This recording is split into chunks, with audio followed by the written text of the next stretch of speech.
The NHL Stanley Cup playoffs on Versus are brought to you by Farmers Insurance. Call 1-800-FARMERS for an agent near you. And by Subway. Try the new Subway Fresh Fit meal today. Subway, eat fresh. Welcome back to Buffalo before Game 1 from inside the building. We showed you the frenzy outside. This time around, take it to the people on the street and get a feel for the energy here. Tons of anticipation for Game 2 tonight, and why not? Two teams with great firepower, and both have a grasp of how important it is to get physical in the playoffs. It's been that way all season. I mean, teams have been gunning for us. It's been a challenge for us every game, and I mean, it's been that way in the playoffs as well. So I mean, teams will want to try to hit us, but I mean, I think we can bounce back and do some of ours, and then hopefully we can do it tonight as well. Both teams get the ability to score goals. We both can play well defensively, so I expect it to be a very close series. So it's the energy outside the building. They hope it translates inside the building. These people want a 1-1 tie tonight. Puck drop moments away. Game 2, Eastern Final on Versus.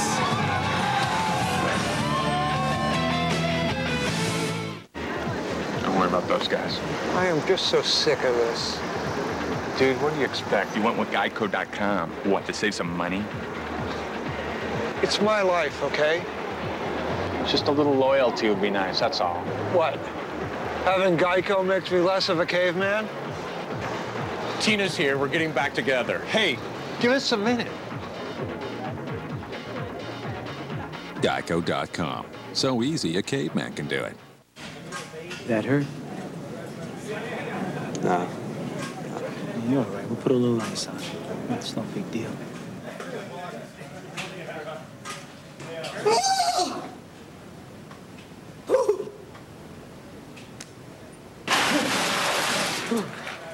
You wouldn't make it in the NHL.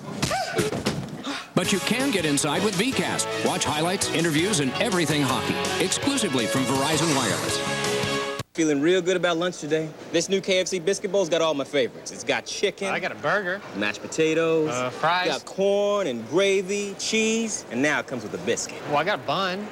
It's kind of like a biscuit. It's not even a little bit. Biscuit-esque. No, it's not. Introducing the new Chicken and Biscuit Bowl from KFC. Layers of mashed potatoes, sweet corn, all white meat chicken, new home-style white gravy, and a 3-cheese blend. And now it comes with a buttermilk biscuit. Dig into great layers of flavor with new KFC famous bowls. The quest for the perfect lawn. It's as American as baseball, and for some, just as competitive. That's why you need the best equipment, like the new Craftsman Zero-Turn Tractor. Zero-turn means it turns on a dime, so you can maneuver around obstacles like nobody's business and finish the job in almost half the time. This is the kind of innovation you expect from Craftsman. Easy dual-handle steering. Electronic deck you control with the flip of a switch, just like the pros, without the overgrown price. All powered by a 24-horsepower Briggs & Stratton engine, the #1 brand in engines. Where can you get the Craftsman Zero-Turn? Only one place, Sears. Right now, you can save $700 with no interest, no payments for 12 months. Go to Sears.com/0 to learn more. The quest for the perfect lawn. It's not all about winning, just the love of the game. Craftsman.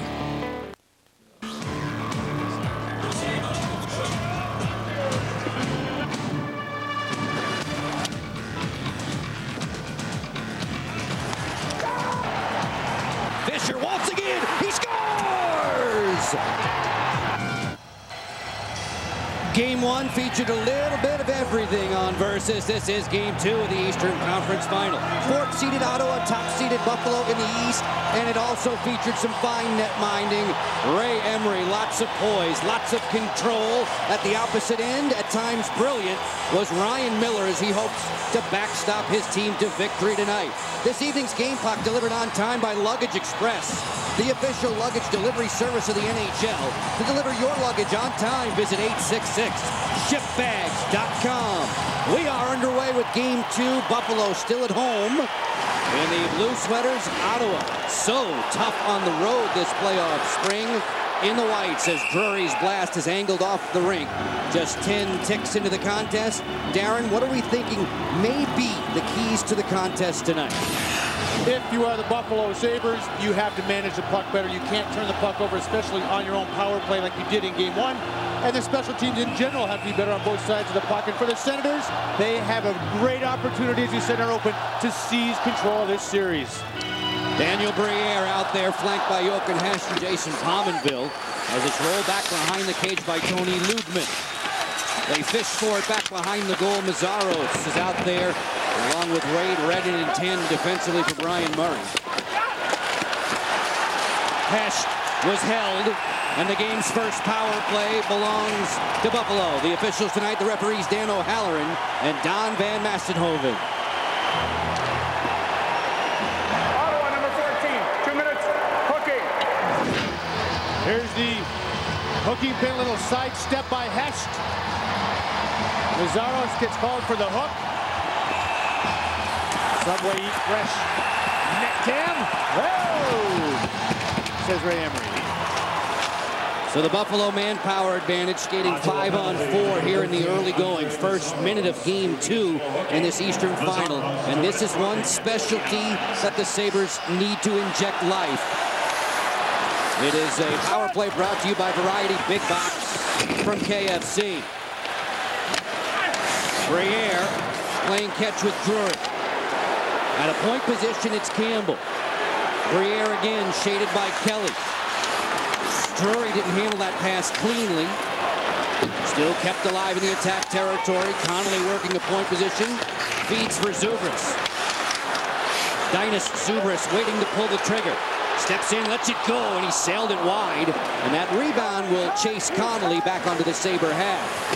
Better execution, though, already in their offense on that power play than they had in the first power play from Game 1. The shot went wide, but Briere had 2 touches on the left wing half wall. You just saw those special teams numbers, both sides. Ottawa's penalty killing has been downright nasty against Buffalo throughout the regular season and in the early stages of this series. Sellout crowd here at HSBC Arena, 58th straight sellout. Watching Roy maneuver in, stop there. Pominville looking for the rebound. They dig for it. Score! Derek Roy!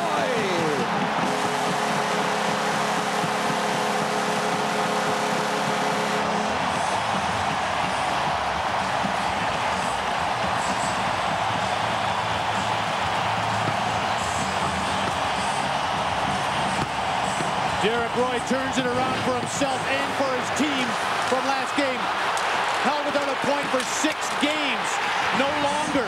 And the puck battle, Joe, at the side of the net. They lost a lot of these battles. Most of them. They stayed with it.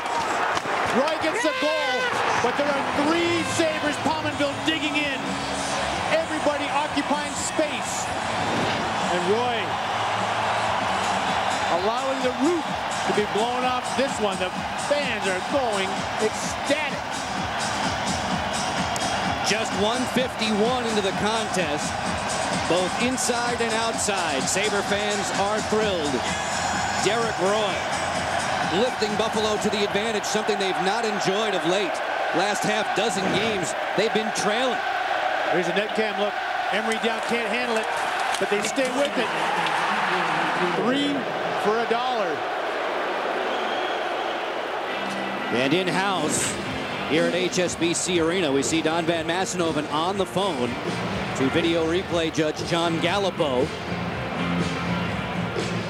as we question the validity of that first goal. We go back to Game 1 with respect to the power play, and the Sabres were sloppy. And they really were. This was on the power play. Mike Fisher, this is the second of 2 breakaways on that first power play by the Buffalo Sabres, but it was endemic. It was throughout their lineup and throughout the night. There's some good saves, but there are all kinds of turnovers, 19 and all. Here's some other numbers, Joe, from that Game 1. First goal in 6 straight games. 5 points for the big line for Ottawa. McCammon, multi-point night for him. Shots on goal, just 20 for Buffalo. They're looking. As Don Van Mastenhoven continues, Darren, to be on the telephone. Very unusual to see the Sabres with just 20 shots on goal in Game 1 as we share another point of view. It looked like it went off Christoph Schubert. Yes, it looked like it went off the... There was a Sabre on the far side, but it appeared to go off the defender in front. There's Vanek. So the question Here we is, go again. Was it jabbed in? Yes. Was it punched in? Great look at it, guys, from the overhead. You can see from the one angle, it looked like it went off Schubert cleanly. Derek Roy sent the original shot towards the cage. Chris Drury was the man hiding. Yep. And that's the motion.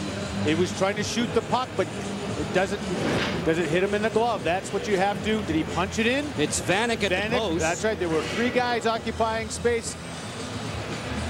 That is really tight. Does it hit the shaft of his hockey stick first? Woo! How about this building and reviews? The Joe? Buffalo Sabres have had some good fortune in the first 2 rounds with respect to reviews. They've also had some calls obviously go their way in the first, or rather go against them. First one that comes to mind immediately was Briere against Lundqvist at Madison Square Garden. But now the fans that were ecstatic, as I said, with the putback by Derek Roy. Now we see the rest of the story, and it's yet to be told. This review has gone upwards of 4 minutes now. John Gallipo here at HSBC Arena, as well as the video review room in Toronto. They are all weighing in on whether or not the Sabres do have a 1-0 lead. And it has to be conclusive because it was ruled a goal initially. It has been ruled to have been batted in. They'll take it off the board as we provide another point of view.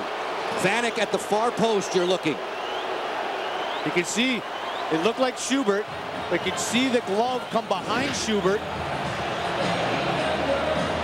And that's where they were able to detect how it went in, and now the positive and the turnaround turns around yet again, and you can see the frustration on head coach Lindy Ruff's face. And Lindy Ruff just wants his team now to get back into a sort, as they still have a manpower advantage. They're still on the power play and for 138. And we're running their offense very well, even the prior sequence. So the goal overturned. Conclusive evidence that went off the glove. Some digging there by the officials, because that you could see the first layer, it looked like Derek Roy. Then it looked like it went in off Schubert. Then you could see the glove. Some great looks. Tell me about the energy level for the Buffalo Sabres. They were primed to come out in game 2. They get the early goal, or so they thought. Roy puts it, and I said all 3 guys there, and you could see he's trying to shoot it, but it does appear to go off his glove in that swinging motion with the glove. And that, remember we went through this with Jason Pominville in this very same building, and it was inconclusive. This time they proved it to be conclusive, that it was batted in with a glove. Therefore, the goal was taken off the board. As referee Van Massenhoven explains to both Briere and Phillips. But to get back to the energy, just this alone, just this delay alone, never mind the goal coming off the board, that's hard enough to take. You're looking for a turnaround, you're looking for positive, you're looking for energy. It was all there. Now it's just dissipated throughout this entire building. At ice level, it's up to the Sabres to refocus. Vanek is still in disbelief. Brian Murray, who is working in his 100th Stanley Cup playoff game as a head coach tonight, as we share our progressive injury report. All these 7 guys are actually healthy. Yep. They are healthy scratches tonight. And those guys would prefer coaches' decisions, but they prefer to be in the lineup. But the good news is, as you said, Joe, they're available if need be. This is game 2 of the Eastern Conference Final. We are available in high definition on Versus from Buffalo, New York, as the power play ensues for the Sabres in the blue. Daniel Briere wheeling out of the corner. Campbell winds and fires. That was deflected. Volchenkov keeping an eye on Drury, and Vermette will scale back through center to Chris Kelly on the run. That one is booted out of there by Ryan Miller. Weaving his way back through center. Drury shaping it up. Campbell, his head coach, asking for more poise from him tonight at the power play point. He's going to spread the ice quicker. Wrist shot coming, knocked away.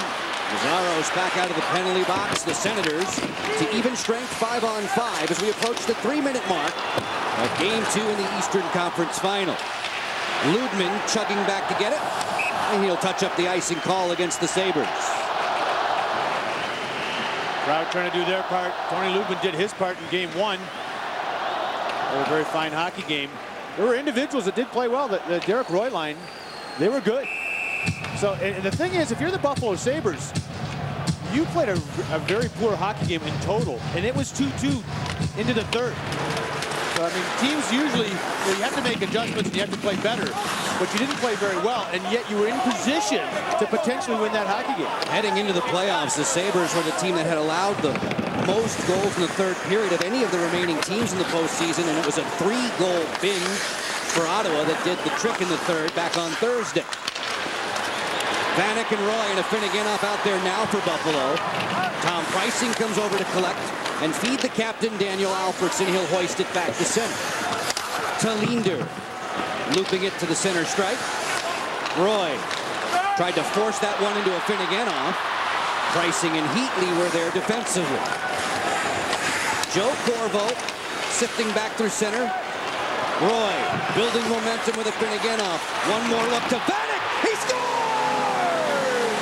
Thomas Vanek with brilliance.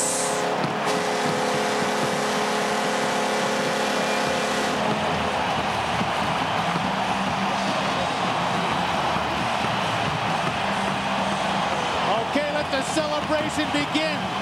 One was just a practice for this one, and as you called it, Joe, brilliance. Lindy Ruff says, I need him to perform like an elite player. I was disappointed in his Game 1. 3 turnovers, not a factor. Oh my, factor this, says Vanek.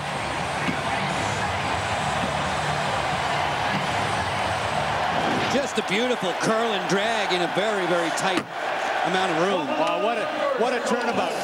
He's the one that has one taken off the board. His next shift out there, he dangles and delivers.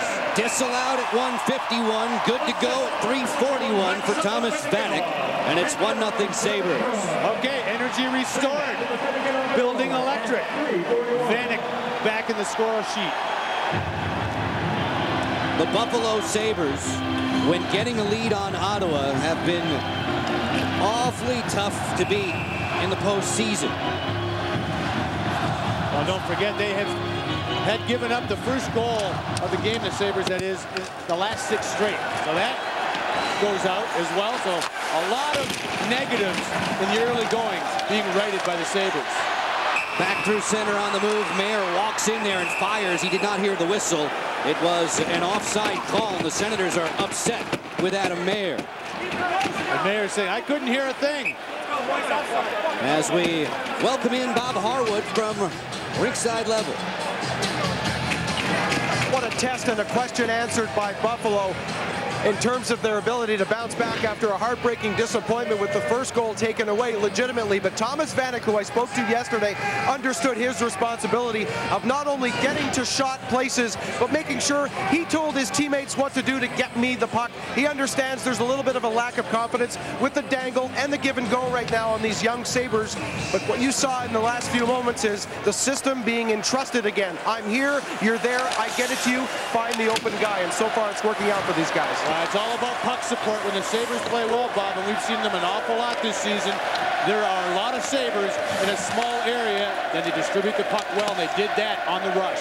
The Finneganoff, Roy, and Vanek are a tough cover for any team around the NHL. Schubert working in there on the forecheck, crashing into Campbell, as Adam Mayer leans into this rush for Buffalo. Alesh Kotelik teaming up with Mayer and Connolly tonight for Lindy Ruff. That's one of the other changes. We talked about Briere going back to his customary position at center with his line mates from the regular season. Paul Gostad playing with the Drury-Zubers combination. Kotelik playing with Tim Connolly. Drury charging back through center, working wide on Preissing. Drury forced it there. Vermette on the takeaway as Kelly jets back through center. Vermette feeds the wing to the rugged Chris Neal. Canceled out there by Drury. Vermette tried to roll one through Talinder, nothing doing. Corvo rips it right on. Pad saved by Miller.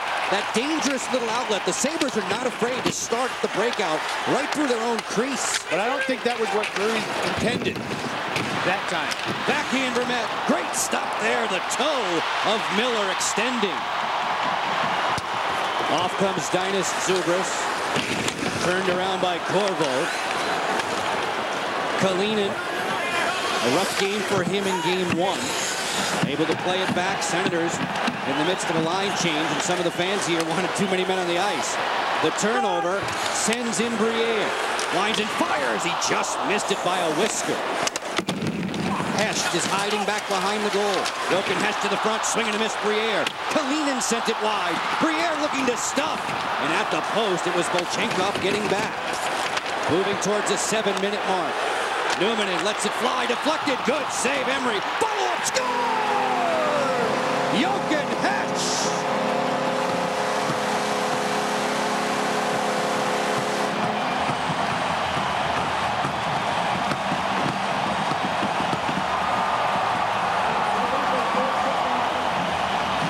Inside, outside, Buffalo in a frenzy with their fans, and here's why. They are winning all those little puck battles that they lost in game 1. The stick checks, the battles, keeping plays alive, body position. You always want to have your backside on the hands of the guy checking you. Body position, it's called. Hesht with the delivery on the rebound, but lots of work before Hesht got the shot on goal.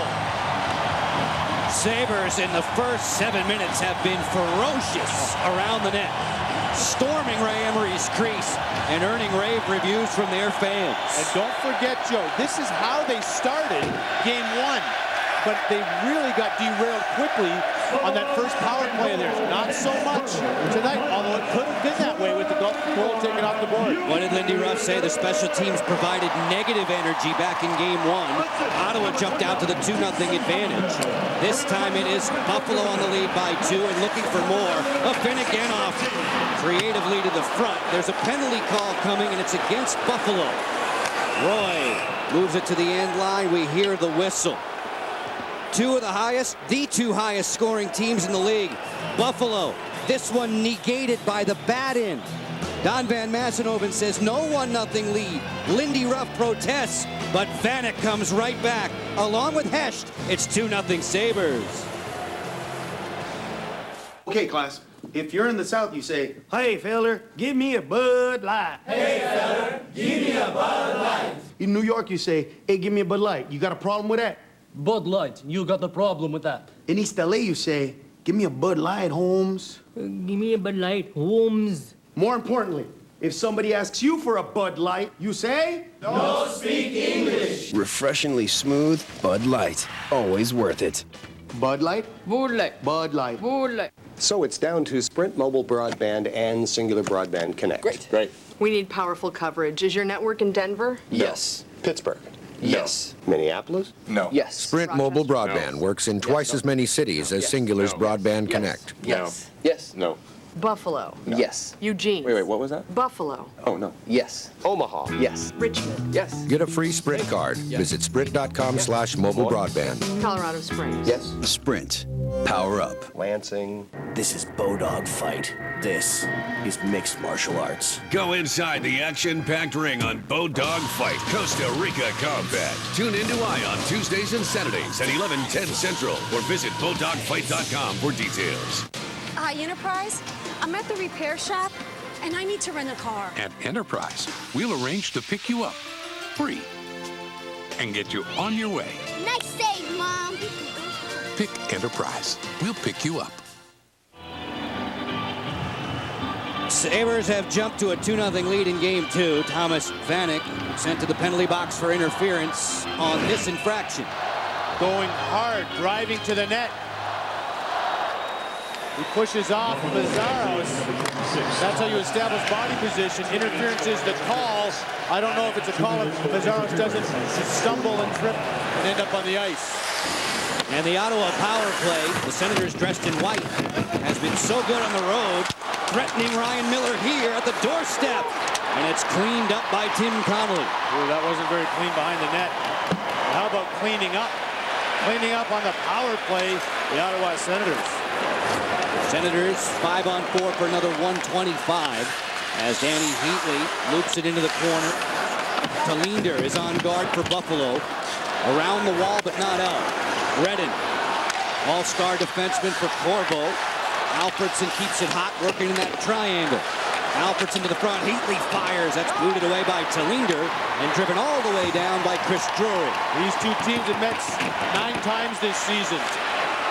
7 of the 9 games, the Ottawa Senators have scored at least 2 power play goals. So right now, the Buffalo Sabres on the penalty kill really don't have an answer for the Ottawa Senators. Lindy Ruff says the structure of the penalty killing group is fine. Well, that's coach speak, Joe. What else is he going to say?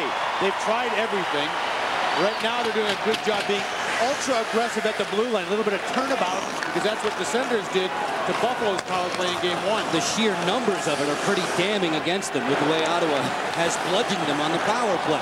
Fisher, who scored shorthanded in game 1, feeds the wing. Kalinin didn't get it out. Closing in, it's Chris Neal. Manpower advantage, another 20 seconds for Ottawa. They trail by 2 on the road in Buffalo. Game 2 of the Eastern Conference Final on Versus. That one left the rink, and the officials do blow the whistle. There are all kinds of officials and linesmen on the Buffalo Sabres side at ice level. Saying that the puck got up into the netting.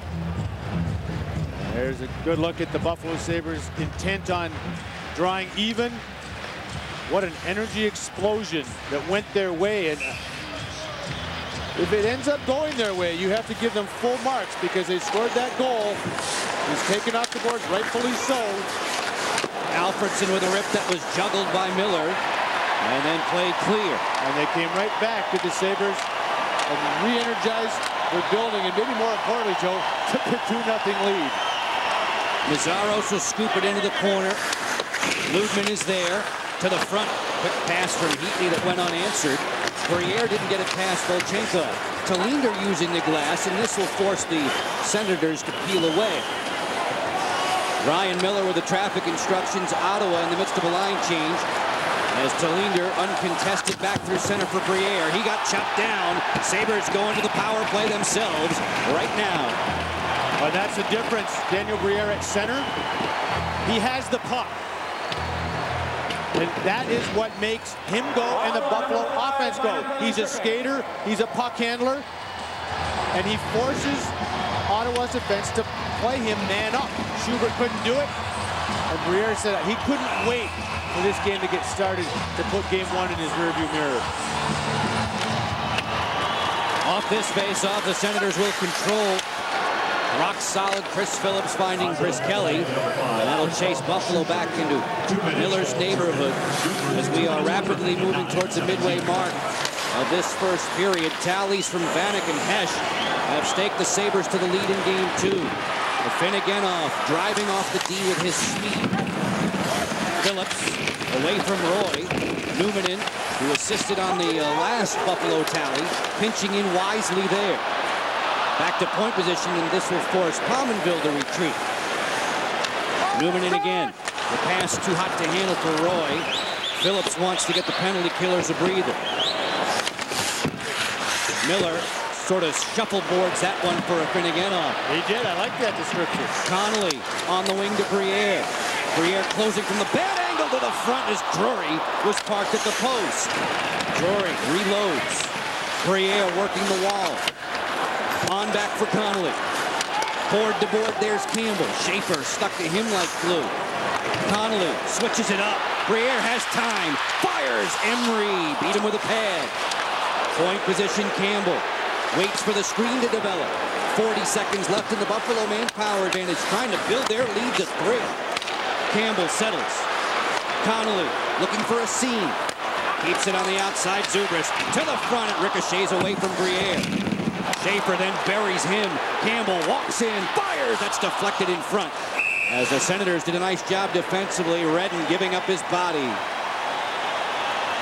The one thing about being around the puck more, you have to pay a physical price. Daniel Briere goes after the puck and makes a great play. Schaefer makes him pay for it, but he gets the puck back to the point. Briere all alone, bottom of the circle, tries to outweight Ray Emery. Emery holds his ground, but Daniel Briere way more obvious as an offensive threat here in the early going. Been around the puck quite a lot in the first 11 minutes. Schubert's tripping Minor. Another 16 seconds left in his sentence. As Tallinder taps it along the dasher board. Jumping into the gap was Spezza. Nobody there to help. Schubert is up at the penalty box door. These two teams are back to full and even strength with 8:40 to go in this first period of game 2. Send away for the talented Spezza. Good stutter step move along the dasher. Then he draws 2 defenders. Lubman staples him to the glass. Corvo fires. Pad save Miller as he saw it through the screen. Derek Roy lifts it down the alleyway. Vanek in the foot race with Pricing. Pricing on the touch-up, and it's icing against Buffalo. Back with Lindy Ruff on the other side of the break. He'll be with Bob Harwood in a moment. Green, I think I've lost him.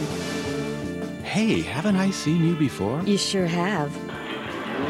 Look out! Whoa! My car! It's too late to report my claim now. Don't you have Esurance? I do. At Esurance, you can report your claim 24/7, online or on the phone. Always fast and friendly. You'll be back on the road in no time. Duty calls. If you're on the go, you've got to have Esurance. Save on 24/7 claim service at Esurance.com. And... Whoa, this is huge. Open it. Oh. Wow. Oh, no. You wanted a fathead, didn't you? Oh, no, honey, don't be silly. A grill is good. We needed a grill. I mean, whew. Rockin'. It's... The home team has first and 10 in the closing minutes of the fourth quarter. You wanted a fathead, didn't you? Yep. I wanted a fathead. When it comes to making the ultimate fan happy, only one gift is truly big enough. Fathead. Are you fan enough? So you like it? Oh, I don't just like it. It moves me. Back to Buffalo. Sabres up 2-0 on the bench with Lindy Ruff. Are you much happier with execution on both ends of the special teams? I think execution has been real good. I thought our passing's been real sharp, and we've created the opportunities we want to create. This is a great example of the bounce back from the low of the goal taken away, Lindy. I know everybody was emotional about that. Well, I think you're always concerned. I thought our team kept its focus, went right back after him. Lindy, thank you. Thanks, Bob. All right, Joe. Guys, thanks very much. Darren, Lindy said he watched game 1 3 times on tape. He promised, though, jokingly, he said, I promised him this morning I wouldn't watch it again. Enough was enough already, and they got back to business. Tallinder stalked by Saprikin. Oleg Saprikin, who had the game winner in game 1 for Ottawa, as they took the home ice advantage away from the Buffalo Sabres, a team that had more home ice victories than any team in the East this season. Saprikin, while on his wallet, sent that one wide.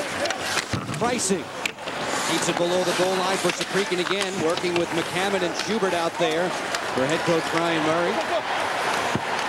Brian pulled the switches just the right time in that third period in game number 1. And that line was very, very important in all the shuffling. Redden switching for Mazzaros. On the wing, Neal wants to get the forecheck activated. Vermette on the fly into the corner. Sabres diffuse that nicely. Jochen Hesch, who had 2 goals in the series clincher against the Rangers, has one tonight. Briere right on. Rebound, Pominville, beaten by Emery. Lightning quick reflexes from the Senator netminder. Back to the front as the Sabres continue to swarm. Newmanen keeps it alive in the offensive end. Redden chisels it to the corner, and Mazzaros has time to clear. 6:45 left in our first period. Between periods 1 and 2, we'll be going back to Hockey Central, checking in with Bill Clement, Keith Jones, and Brian Engblom. The Dodge Intermission Report. This is the Eastern Conference Final. The Western Conference got underway an evening ago. Detroit outlasting Anaheim in the Motor City. Dominic Hasek, brilliant in goal last night for the Red Wings. Sabres with the 2 tallies on the board. Vanek's 6, Hesh's 3rd, separated by 2.5 minutes tonight. And that was a brilliant save on the putback moments ago by Ray Emery. Mark that save down because that was very close to being 3-0, courtesy of a rebound by Jason Pominville. Linus Zubris steers it to the wing. Gosted down the flank. Hammers one well wide. Gosted with Bryson to the front from Drury, trying to connect with Zubris, and that was thieved by Corvo. In transition, here come the Senators. Heatley to the gut. Right there. Score! Alfredson, bullseye to the roof.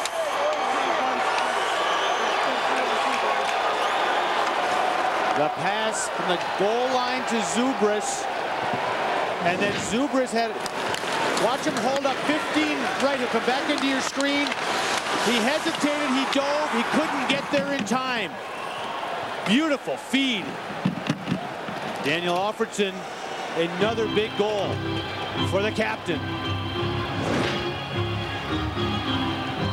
Daniel Alfredson adding to his playoff best numbers in his career. Fashioning his 8th this playoff spring at 14-22 and quieting the HSBC faithful. That's the most he's had in the playoff year. He now has goals in 4 straight, which is another mark. Personal milestone for Daniel Alfredson. And quick strike capability. Go back to that save that we were just talking about, Joe. Ottawa catches it, and now they've got a feeling on their bench they've weathered the storm, so to speak. That line stays hot, hot, hot. It was good balance in round 1 as Saprikin got leveled by Codley. It was good balance for Ottawa in round 1 when they disposed of Pittsburgh. It was the big line in round 2 when they got rid of the Devils. Codley threw it into the middle. McCammon was waiting. 4:53 to go in the opening frame, as Ray Emery will table this one for Chris Phillips. A deliberate breakout now for the Senators. Chris Kelly's pass turns out to be one to himself. Then the lead for Neal goes awry. Kalinin, who played every game for the Sabres during the regular season, enjoyed it. Great help. Has been one of Lindy Ruff's top blue liners, and Lindy was not going to pin too much of the game-1 loss on Kalinin. Vermette right in, beaten by the poke check of Miller as Kalinin came to collide. Hiding back behind the defense, it was Vanek.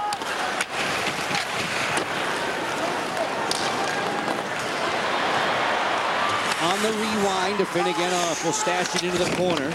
Phillips pressured by Vanek. Right to the goal mouth, there was Roy. Defended by the back-checking Fisher. Ludman pivots, fires off the inside of the post. Finnegan off in a duel back behind the cage as we drift below 4 minutes to play. In period 1, another high-scoring first in Buffalo. Roy hammers it right on. Glove save, Ray Emery.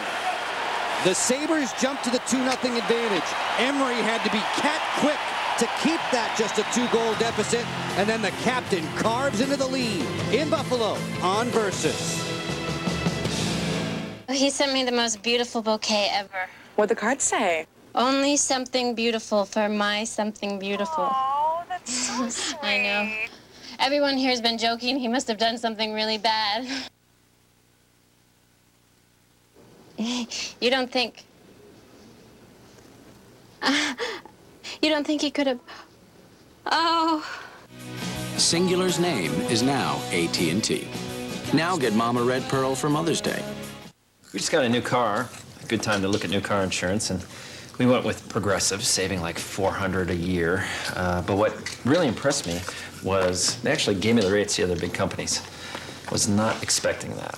I mean, that kind of honesty is... Oh, did you have anything to do with this? No. Right. Get our rates plus competitors at Progressive.com. Honest. Progressive. Saving hundreds is just the beginning. Feeling real good about lunch today. This new KFC biscuit bowl's got all my favorites. It's got chicken. I got a burger. Mashed potatoes. Fries. Got corn and gravy, cheese, and now it comes with a biscuit. Well, I got a bun. It's kind of like a biscuit. Not even a little bit. Biscuit-esque. No, it's not. Introducing the new Chicken and Biscuit Bowl from KFC. Layers of mashed potatoes, sweet corn, all white meat chicken, new home-style white gravy, and a 3-cheese blend. And now it comes with a buttermilk biscuit. Dig into great layers of flavor with new KFC famous bowls. Bill Clement at Hockey Central coming up. Brian Engblom and Keith Jones join me to break down the first period action from Buffalo. Plus, we'll look back at Game 1 of the Western Conference Finals between Detroit and Anaheim. It's all ahead on the Dodge Intermission Report. Right now, back to Buffalo. Joe, Darren, and Bob. All righty, Bill, we appreciate that. Look forward to your work coming up between periods 1 and 2. It is 2-1 for Buffalo here in Game 2 of the Eastern Conference Final. On the fly, Alfredsson turning against fellow Swede Henrik Talinder. Alfredsson chased by Briere. Mazaros was activating from the point position. He got caught. This is a 2-on-1. Briere and Hesh. Briere right on in. Stopped! And the net is taken from its moorings. We hear the whistle.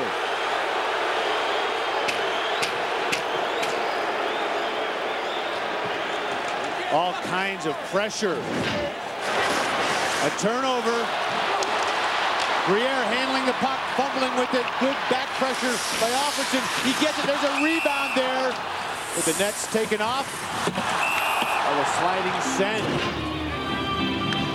As we review all that stuff around the crease, just so that we're on the same page, we should say we've been informed that video goal review, final decisions will all be made on site at the conference finals with respect to here in Buffalo or Ottawa or Anaheim and Detroit. There is a series manager, Chris King, in the building. And all those decisions are finalized here.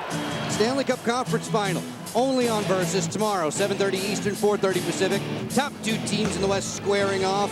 It's the Ducks and the Wings, live from Hockeytown. Monday night, the Eastern Conference Final will resume. We'll have it for you exclusively. A pivotal Game 3, Ottawa and Buffalo at 7 Eastern from Scotiabank Place. There'll be almost 20,000 there, dressed in Senators red.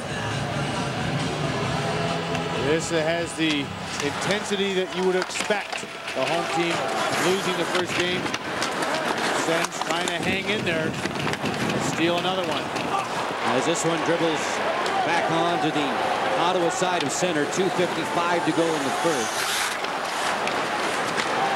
Pricing speed off the target for Neal, and it will turn out to be an icing call against Ottawa. Just to follow up on what you were talking about, what video review in the conference final and the final, Joe. On-site managers, yes, decisions made on-site. Toronto still staffed, but the decisions are made here, as you indicated.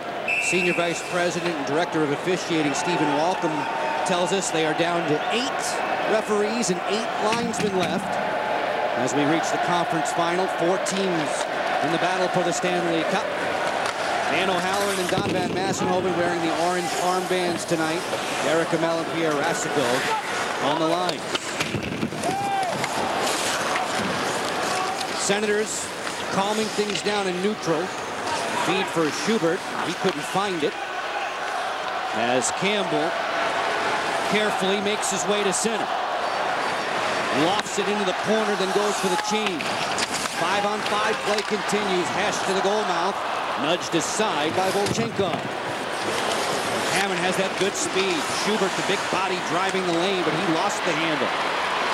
Counter punching comes Pominville. Hit by Phillips, and that's going to be interference. That's textbook. Van Massenhoven sees, as does Brian Murray, Chris Phillips is shut down defenseman. The puck's not there. It's not there. It's gone. It's long gone. You cannot stop the offensive player's pursuit of the puck. Chris Phillips had to turn and chase with them. He was in no position to do so. He took his chances. He'll sit. So now Brian Murray's penalty killers, who have been oh so good in the playoffs, especially on the road, will be challenged late in the opening period to try and keep this just a 1-goal deficit. And Buffalo's been running their offense effectively. 0 for 2, yes, but they're getting many more looks than they did in Game 1. Finneganov trying to shake free from Vermette. Bothered again by Chris Kelly, and they'll force him back to center. Finneganov, Roy, and Vanek across the top. Pominville and Newman in out there, 5 in the blue. Roy fumbled. Newman in fires, and a kneeling Ray Emery's in the way with company in front. Emery did well not to give up a rebound in that situation. Vanek was right there. Lots of pressure at the paint. Buffalo keeping plays alive much better. Watch it, just that little stick to the puck. Very active sticks have kept plays alive in this first period. Right there, it gets to the shooting area, and they're thinking shot right away. Emery, perfect position, even though Vanek had the screen. Fans continue to try to get underneath Emery's skin. Short-handed, Fisher nearly darting away to another semi-break. 90 seconds away from that Dodge intermission report. Are we on Versus? Exclusive coverage of Game 2 in the Eastern Conference Final. A look to the corner, Sabres bats it back behind the cage. That aerial covered by Drury. Pierre for Drury. One more time. Connolly waiting to feather to the front on the interchange with Drury. Connolly, head fake away from McCammon. McCammon stays with him. Alfredson also waving a stick in the passing lane. Drury, two-man game to the front, trying to find Zubris at the back post. 50 seconds in the period. Long blast deflected away from Emery. Short-handed situation for the Senators. Another 45 seconds. Briere using the boards. Connolly back behind the cage. The long reach of Zubris. Met there by Schubert. At the post, Emery trying to lunge and get his guys a whistle. Campbell, decision-making. Blast deflected down in front. Drury digging for it. Connolly as well, no whistle, and finally, enough for Van Massenhoven. Great execution by Drury in the power play of Buffalo. And as you mentioned, Joe, Emery doing his best to come up with that loose puck because his penalty kill unit, they were exhausted. Buffalo moving the puck, moving their feet.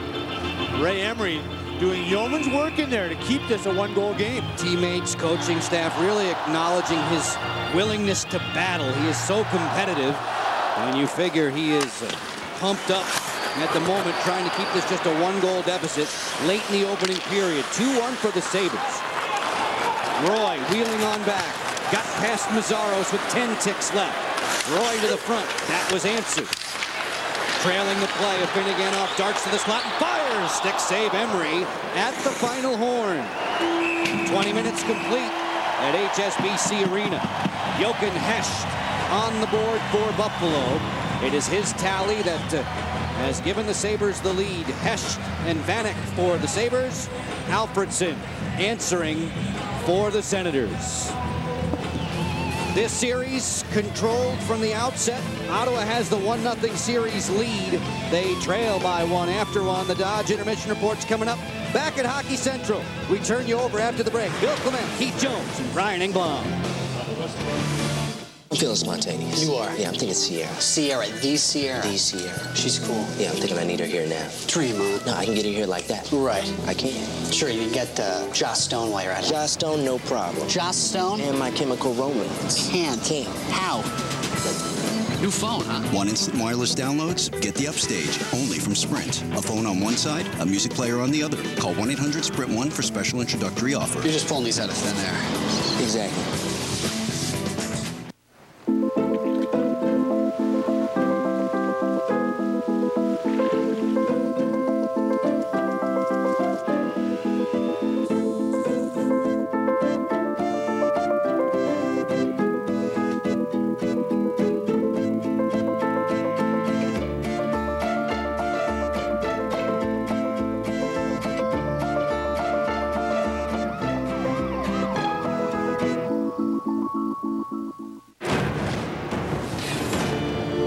On the outskirts of Canada's capital, the quest for the Cup continues. It's been nearly 80 years since the Stanley Cup has called Ottawa home, and now the Senators are one step closer to the ultimate prize. If Jason Spezza and Danny Heatley continue their barrage of shots, the Senators may soon be crowned the kings of the NHL.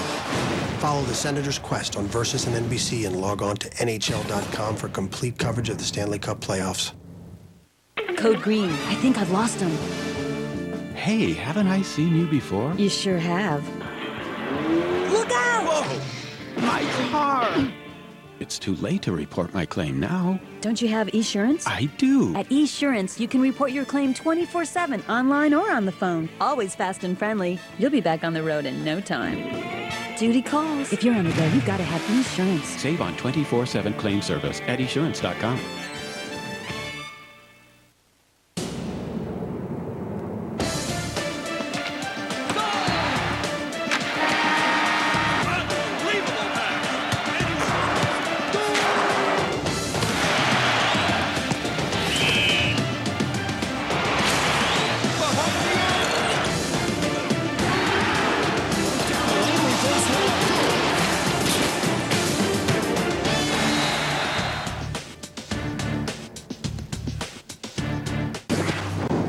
The NHL Stanley Cup playoffs on Versus are brought to you by the all-new 2008 Dodge Avenger, the perfect combination of innovation, bold style, and spirited performance. Dodge, official vehicles of the NHL.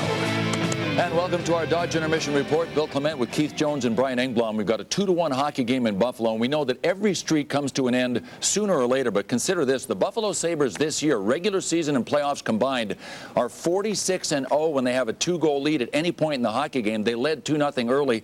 They lost game 1, Jonesy, and they had to make adjustments. Lindy Ruff made some. He really did. The Fenagenoff line has been phenomenal whenever they've been on the ice against Pricey and Corville. Brian Murray made the adjustment in game 1. He started to play his 5th and 6th defenseman with his top line guys. That continued in this game. The adjustment was made by Lindy Ruff. He said, you know what? I'm going to go after him with the guys that I know can beat them. A Fenagenoff, Derek Roy on the ice here with Thomas Vanek. You see the gifted move there, head-to-head with the top line. A great adjustment by Lindy Ruff. Didn't worry about matchups, so to speak. He said, you know what? I'm going to get my guys on the ice. I need them out there. Our guys are flying. Made the right choice, and they end up scoring a big goal. And, Brian, we do know that regardless of who Spezza, Heatley, and Alfredson play with, whoever's behind them, they're going to be a threat. Oh, that's for sure. Ottawa's lucky to be in this game, though, because they got smoked in that first period, except for the top line of Ottawa really came through for them in a big way. Spezza, Heatley, and Alfredson have got 45 points in the playoffs and already 8 points in this series.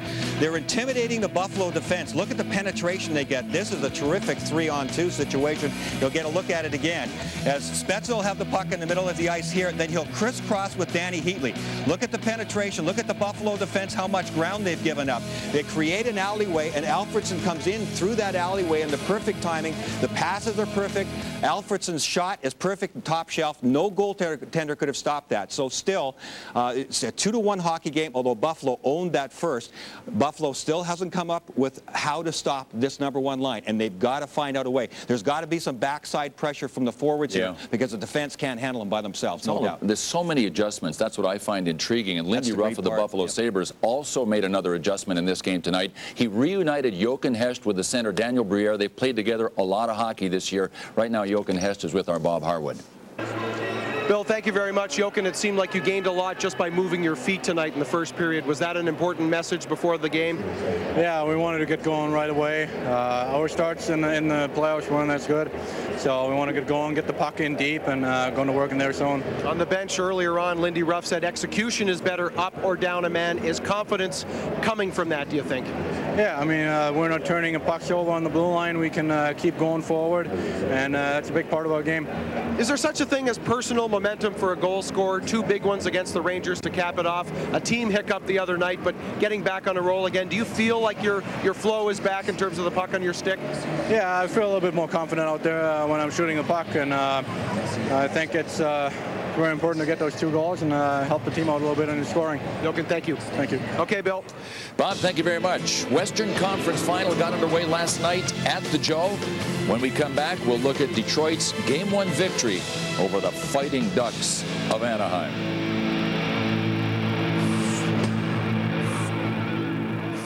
Introducing the all-new Dodge Avenger. Commence heat-seeking missile test. With a heated cup holder.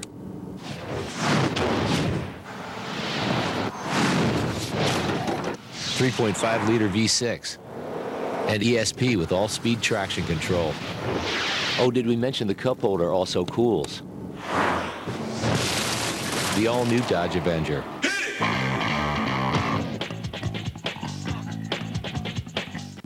Tony Stewart here with my buddy Jared. Subway restaurants are known for tasty, low-fat subs, like this 6-inch sweet onion chicken teriyaki. At 5 grams of fat, it's a third the fat of a McDonald's snack wrap. And look at it. It's a lot more food. Fills me up without slowing me down. So, Tony, would you say that makes Subway restaurants your favorite pit stop? The tasty 6-inch sweet onion chicken teriyaki from Subway restaurants. A third the fat of a McDonald's snack wrap. And a lot more food. Fills me up without slowing me down. Subway, race hard. Eat fresh. We know what men like. New Mitchum Smart Solid. Powerful protection, unbeatable against white residue. Wow, let's see that again. For powerful all-day protection that doesn't come off on your shirt, be a smart Mitchum man. Why does that bother you? Why does it bother me? So easy a caveman can do it? Well, it's just a commercial. Okay. Well, what if it said, Geico.com, so easy a therapist can do it? Well, that commercial wouldn't make sense to me. Why not? Well, therapists are... Are what? Smart? My mother's calling. I'll put it on speaker. Geico. 15 minutes could save you 15% or more on car insurance. Dad, we need a new fridge. This one's old. You think? Yeah. And what's up with the cabinets? And these lights? We need to go to Home Depot. Time for an upgrade? Now through Sunday at the Home Depot, get 10% off appliances. Choose from today's most innovative appliances, including the new Maytag Bravos washer and dryer. The Home Depot. You can do it, we can help. If you want the best place for the best rates, just follow the crowd to Motel6.com. Think there's an easier way to book a room? Don't hold your breath. Motel6.com. We'll leave the light on for you. Last night, Detroit beat Anaheim at home, only the second time in the playoffs that the Red Wings were outshot in a hockey game. You see the power play, that was really the key to the game. Detroit went 2 for 4. Anaheim 0 for 7. And after the game, head coach Randy Carlyle had this to say about his power play. Well, those things come back and bite you if you look at points in the game. You know, we had some chances. I think Getzlaf hit the crossbar in the first one. And then we had a 4-on-3 in the third period, you know, and we just didn't get the puck over the line when it was needed. And again, we'll have to make some adjustments and continue to push our group to come back with a stronger effort than we displayed tonight. But in spite of going 0 for 7 on the power play, Brian, Randy Carlyle really might not have to make that many adjustments because they seem to always be a threat. Yes, absolutely, because everything goes through Chris Pronger on the point. In my mind, he is the best point man in the game. He gets shots through better than anybody else. He recognizes situations, not just his own, but the guys he's playing with. When he knows that his alleyway is blocked, watch him change the angle here and make sure he can get an angle. He had 5 shots on goal in the game and 39 shots so far in the playoffs. Look at this. He knows that his alleyway is blocked here, but he's looking at the other defender behind who has given Teemu Selanne some room. Selanne does have an alley for a one-timer here, so he's smart enough to give Teemu the shot at the right time. Then this is how you get shots through. This is Teemu Selanne. See how his head is up? That's how you're effective on the power play. That's Pronger blasting it from the net too, always with his head up. So these two guys in particular, but especially Pronger, who moves the puck around, gets the pucks through, and always finds a way to get it through to the net to give Penner and those guys those outstanding chances on rebound. And as many as those shots that did get through, there was a lot of them that the Detroit Red Wings blocked. Lilia did a phenomenal job of blocking shots and was one of the best players on the ice in this hockey game. He was great. Markov was great. We know Chelios and Lidstrom always are going to play well, but Lilia has been a guy that really has stood out to me as a top performer for the Red Wings on the blue line. For sure. It's nice to get your top offensive guys into a series, and that's what Detroit did last night. We'll see if the Datsuk, Zetterberg, Holmstrom line can get it done tomorrow night. We're on the air at 7:30 from Detroit with Game 2 of the Western Conference Final, Anaheim and Detroit. Back after this. Pass it. Come on. Put it in the zone. Yeah, put it in the zone.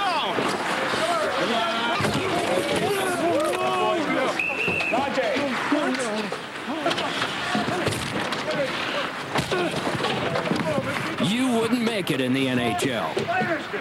But you can get inside with VCast. Watch highlights, interviews, and everything hockey. Exclusively from Verizon Wireless. Jack Link's Beef Jerky presents Messin' with Sasquatch.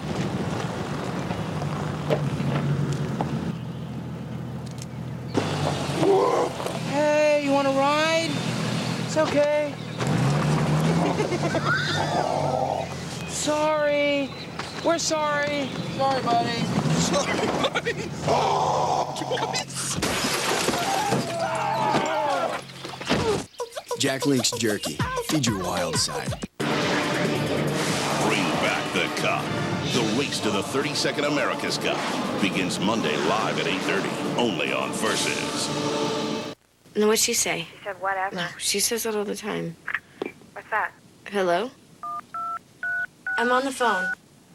Mom, I'm on the phone! Hello? I'm on the phone. Who's this? It's me. I'm on the phone. Mom. Oh, you're on the phone. All right. Sorry. Sorry. Anyway. Who are you talking to? Kelly? Mom. All right. You don't have to be perfect to be a perfect parent. There are thousands of teens in foster care who would love to put up with you.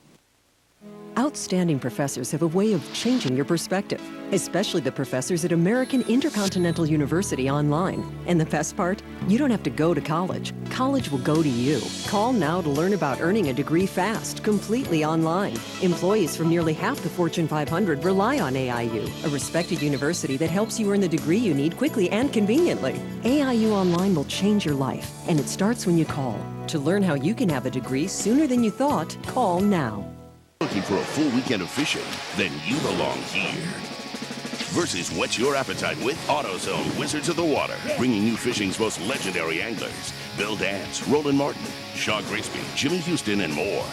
Versus your fishing destination. Continues tomorrow, 7:30 a.m. Presented by AutoZone. Welcome back, everybody. Be sure to register for the Versus All or Nothing sweepstakes. Just log on to Versus.com and you can become eligible to win a 2008 Dodge Avenger, a trip to next year's NHL All-Star Game in Atlanta, and much more. Sign up now for your chance to win. Jochen Hecht for the Sabres, 3 goals in his last 3 games. The one in this tilt has Buffalo ahead 2-1 going to the second period when we come back. We do have a confirmed sighting.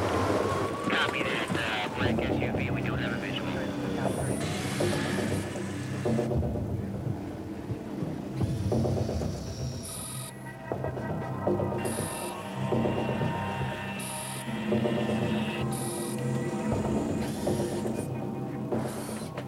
Introducing the all-new Dodge Nitro. Careful, it's Nitro Active. Feeling real good about lunch today. This new KFC biscuit bowl's got all my favorites. It's got chicken. I got a burger. Mashed potatoes. Fries. Got corn and gravy, cheese, and now it comes with a biscuit. Well, I got a bun. It's kind of like a biscuit. It's not even a little bit. Biscuit-esque. No, it's not. Introducing the new Chicken and Biscuit Bowl from KFC. Layers of mashed potatoes, sweet corn, all white meat chicken, new home-style white gravy, and a 3-cheese blend. And now it comes with a buttermilk biscuit. Dig into great layers of flavor with new KFC famous bowls. Sprint's family of powerful phones make the perfect gifts for your family. Give the power to wirelessly download music with the new Upstage by Samsung. A phone on one side, a music player on the other. Just $99.99. Or the ultra-thin Katana by Sanyo with built-in camera. Now just $29.99. Plus, with Sprint Power Packs, unlimited nights start at 7 p.m. at no extra charge. Visit a Sprint store today and save on powerful gifts from Mom. Sprint.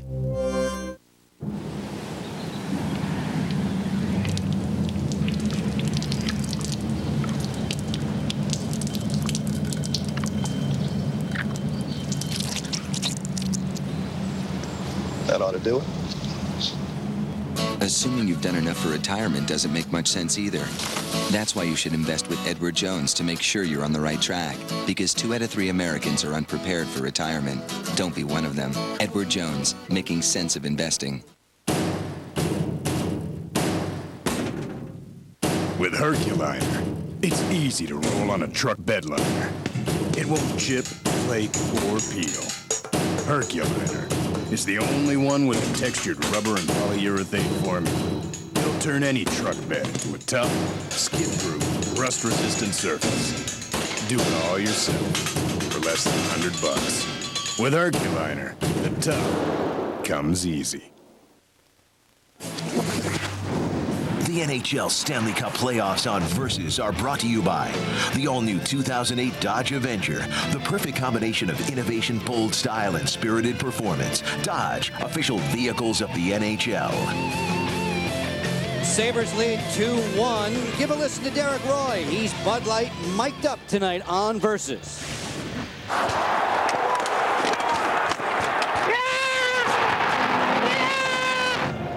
I thought it hit the post. I knew it hit something. So it wasn't even going in, it was going wide. Really? Yeah! Nice play, nice move. We got 2 goals on 3 shots here, boys. Keep going. Nobody knew, even the guy who shot the puck, what happened. Thomas Vanek knew, and then he made amends immediately. This is the 4th time that the Sabres and Senators have squared off in the postseason. Buffalo has beaten Ottawa the 3 prior engagements. This was played by a high stick. Washed out now as Tallinder will send it down. Icing will also be washed out as we get moving with period number 2. Exclusively on Versus, the Eastern Conference Final. Game 2 from here at HSBC Arena. Joe Beninati and Darren Elliott upstairs. Bob Harwood at ringside. Alfredson skids to a stop. Turns it on for Spezza, the assist leader on this team. Spezza, who has had a wonderful season set in the regular season and early on here in the playoffs against Buffalo. We've talked a lot about that top line. They were all around it in that first period of even strength. They were on the ice for 2 against, and they got that big goal to cut the deficit in half. Phillips will turn. He's out there with Anton Bolchenkov protecting Ray Emmerich. Fisher rolling in the drop pass. Schaefer put that one right to the chest of Ludman. Ludman and Tallinder, a familiar duo for Lindy Ruff. As the Sabres here on home ice wear the blue and dump it on down. Briere and Hesch and Pominville were very busy, very active in the opening 20 minutes. Schaefer turning and burning. Fisher fires off that 3-on-3. Deflected over the top of Ryan Miller. On the outlet, it's Briere again. Handled the puck a ton tonight compared to back in game 1. The Sabres were dominant in the first 12 minutes of this contest. And Ottawa got a little measure of revenge late. Comrie on a steal. Miller sprawls to make a big stop. Pricing well up on the play. Kalinin without his hockey stick, and Miller gets a grab onto that with a glove. Kalinin, broken hockey stick there. He had all kinds of issues in game 1. And almost had an issue there, bailed out by his goaltender. We get set for an offensive zone draw for Ottawa. And Antoine Vermette, 24-year-old, 50-year pro. Terrific goal-scoring numbers when he was in junior. Not often do you see in the goal-scoring column 60 for a teenager. He was a 60-goal getter in the Quebec League. Vanek maneuvering around Bolchenkov. Vanek played his college hockey at the University of Minnesota, won a national championship with the Golden Gophers. 5th overall pick by the Buffalo Sabres because of his fine work. Kelly on a takeaway. Miller put himself into hot water there. No harm done. Vanek, who scored a highlight film tally back in the first. Off the wall, Neal will send it to center. 2.5 gone by in period 2. Finnegan off starting again, but he's got a teammate who's being bear hugged along the boards. It would have been offside as Derek Roy needed to get separated from Chris Neal, and Neal may be getting a penalty. But Daniel Briere is getting active, as you mentioned, Joe. No shots on goal in game 1. He had 4 of the Senators, 4 of the Sabres' 8 scoring chances in the first period. 3 shots on goal. Look at the ice time. His line, and those are his line mates from the regular season. Almost half of the Sabres shots on goal. And now Briere and his mates will go to the power play. Chris Neal, the all-time penalty minute man in Ottawa, will serve 2 minutes for holding. He had Derek Roy trapped in the offensive zone. And you could see consternation forming around the eyebrows of Ryan Murray because that was a silly penalty to take. This Ottawa team has killed off all 8 Sabre power plays in this series. This power play is being brought to you by the Variety Big Box from KFC. Connolly venturing back, plays the pass to himself. Angled to the wall by Alfredson. Mazzaros, oh my goodness. He rattled the fillings of Connolly there. Alfredson speeds back through center.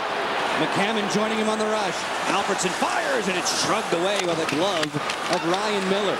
The Senators team tied with Montreal for the shorthanded goal lead during the regular season. Fisher got a shorty back in game 1. That was the 4th time the Sens had victimized the Sabres power play. At the line, this time it is ruled offside against Ottawa.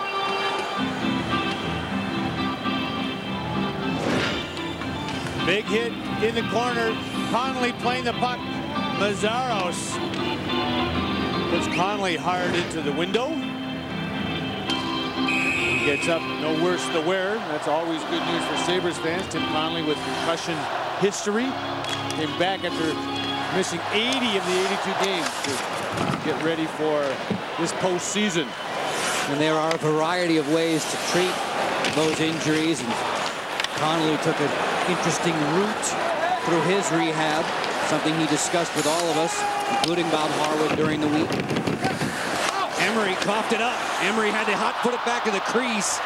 Nobody there to tap that one home as Volchenkov spins it back to center. Hamanville revolving ahead for Buffalo. Still a man to the good on the power play, 34 seconds. A Finnegan off, sharp angle to the front. Vanek was stationed there in the slot, but could not pull the trigger. Vermette with a wrister. That was canceled out. Another penalty call is coming. Referee Van Massenhoven is going to flag Buffalo. A little bit of a stick jack that turned into a high stick for Lindy Ruff's team. Buffalo number 9, 2 minutes high sticking. Derek Roy coming on Vermette. You can see right there, comes up. Right there, right shoulder on the way down. Wasn't much, but yes, it was high enough. So we whistled for the infraction. Buffalo penalty to number 9. So we'll see a little open ice out there, Darren, now. 4-on-4 for 22 seconds. And then Ottawa will go to the abbreviated power play. If you're just tuning in with us, Game 2 of the Eastern Conference Final exclusively on Versus.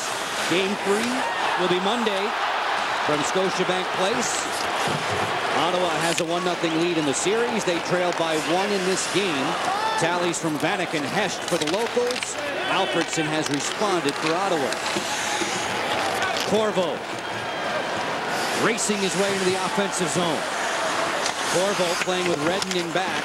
Manpower advantage right now for Ottawa in the white. The pass for Redden will chase him back to neutral.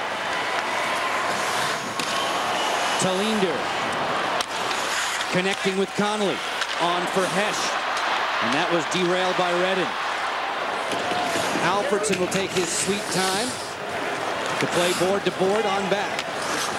Redden scoops it into the corner. Ryan Miller with words for Lubman as he's challenged by Spezza. Spezza with that long reach. Such a clever playmaker. 19 in the white, back behind the goal.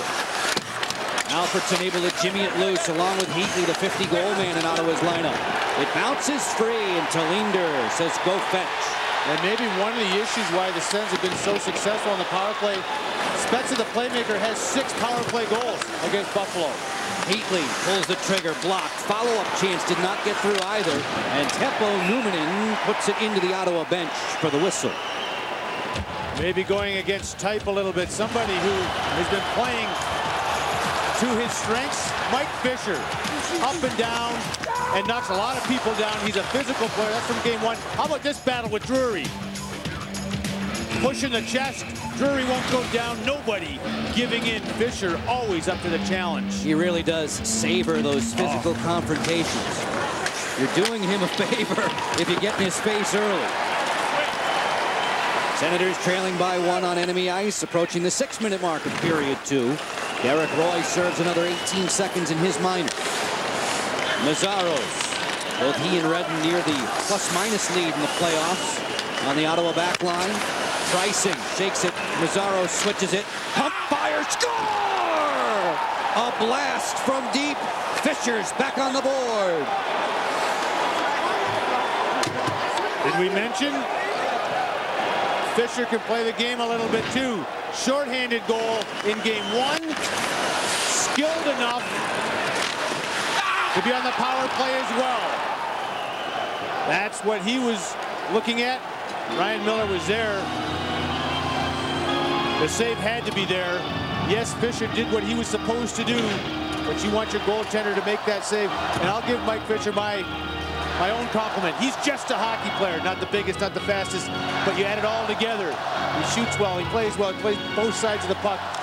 You can win a lot of hockey games with guys like Mike Fisher on your team.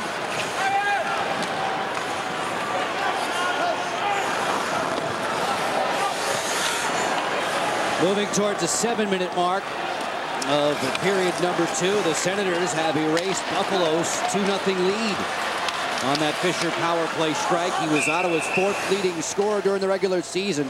Back on the other side of the break, we'll meet the mayor of Pominville on Versus. Bold, aggressive styling. Incredibly precise handling. Electronic stability program. 5-speed auto stick transmission. Dodge Charger SXT that has the power to make anyone emotional. Now get 0% financing plus $500 bonus cash on Dodge Charger. Discover America's hottest products at your Dodge dealer.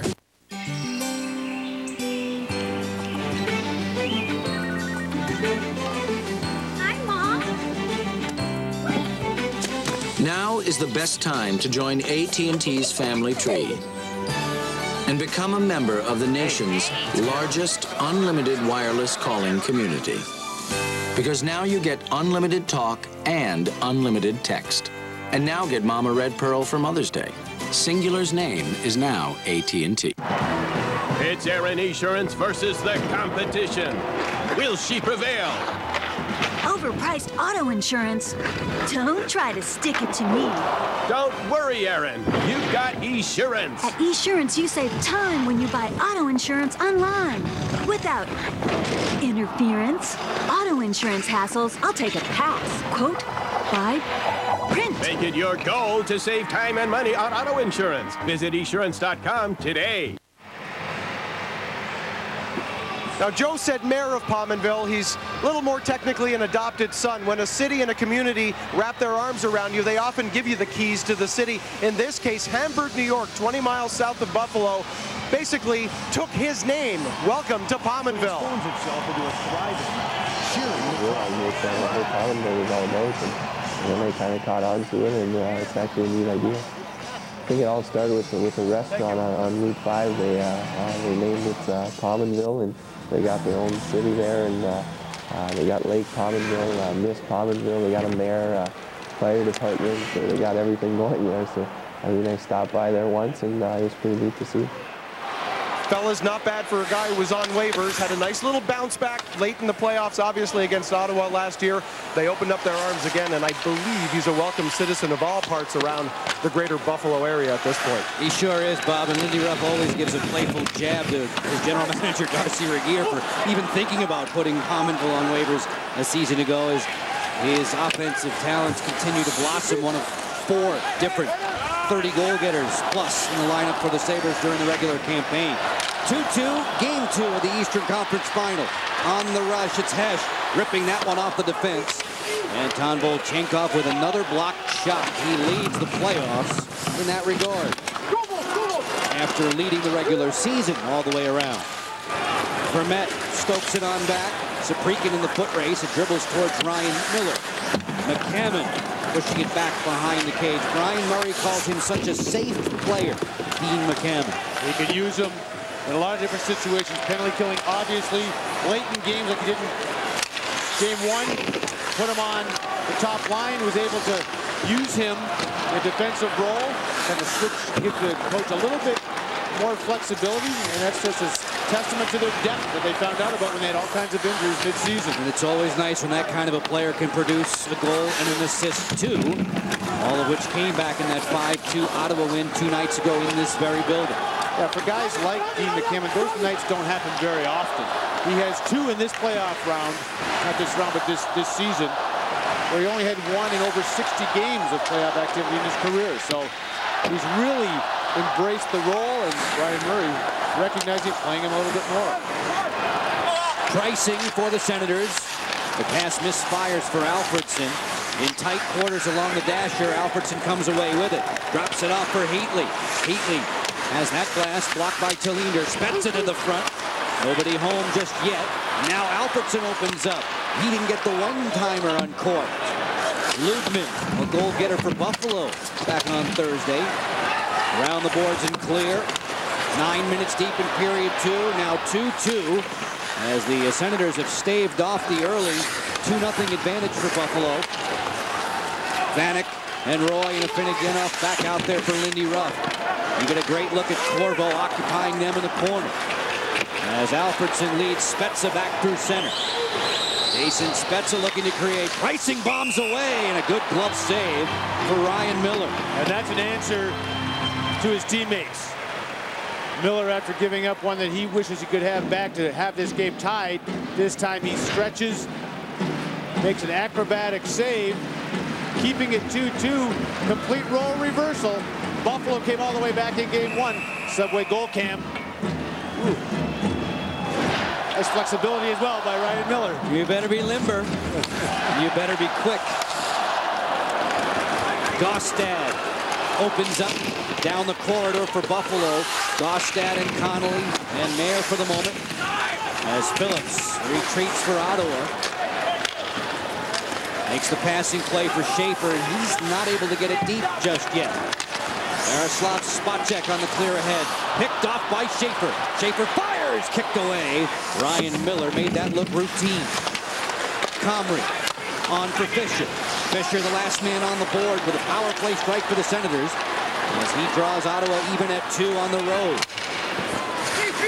Volchenkov bustling up with Gostad. 2 big bodies there.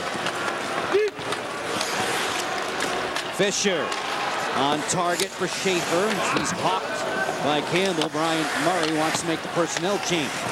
And Ottawa has some jump in his step, as you might imagine, after erasing that 2-goal deficit. Spirits definitely lifted for the boys in the white sweaters. And Buffalo did the same thing. They erased a 2-goal deficit in game 1. But as the road team, you're still saying, hey, we're in there, we're in there. Now you can see this is a big emotional lift for the road team in game 2. Such a high percentage of the playoff games between these two teams are 1-goal decisions. Stay with us. On the other side of the break, Bob Harwood gets the Ottawa bench perspective. Introducing the all-new Dodge Avenger.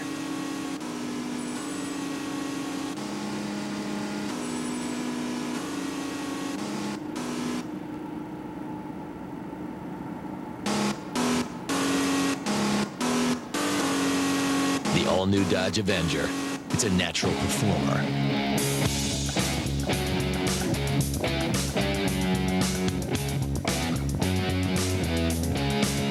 Moving survival tip number 162. Don't mark all your boxes the same way, because it could be a little confusing later. But the best moving tip is to use Dish Mover from Dish Network. Just call us when you're ready to move. Take your receivers and remotes with you and leave the dish antenna behind. We'll professionally install a new dish antenna and your receivers at your new home. It's Dish Mover. Dish Network. More convenience for you, better TV for all.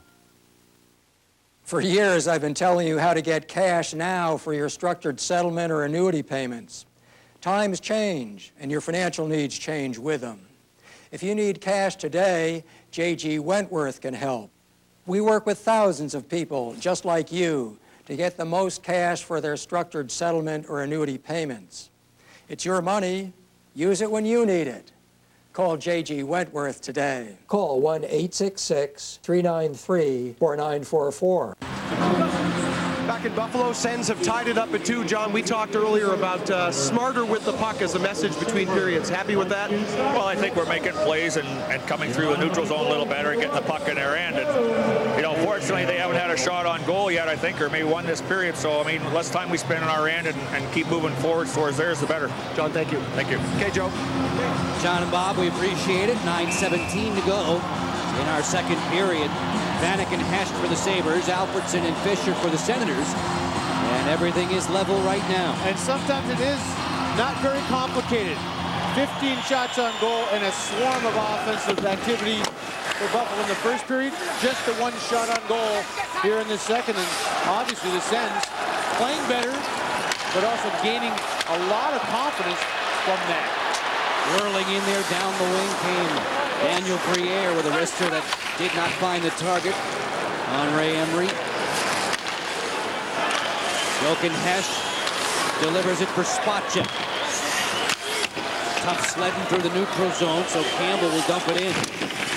Hesht banging along with Volchenkov. You see Volchenkov and Phillips out there. It's like going against Hulk Hogan and Hogan's twin defensively. They just beat you up along the boards. Finding the gap, hitting there for the backhander, kicked away. The goalie stick of Emery was ready for Pominville. And evidently, Buffalo in the timeout talked about getting their legs moving. A better offensive thrust the last 2 shifts. Icing call against Ottawa allows us this Dodge storyline review for tonight. Vanek and Hesht scoring. Daniel Alfredson, a critical goal in the first period, and then Fisher on the power play knocks it at 2. Mike Fisher, a season ago, in the running for the Selke Award, Best Defensive Forward in the NHL. He's not a finalist this year, Brindamore, Paulson, and Pandolfo. But you can make the case that he is still one of the finest two-way forwards in all of the league. I believe so. I mean, he had 22 goals, a career high this year. Always has trouble staying in the lineup. He plays hard, and he kind of gets nicked up because of it. Fisher has had knee injuries, elbow injuries, shoulder problems in the past.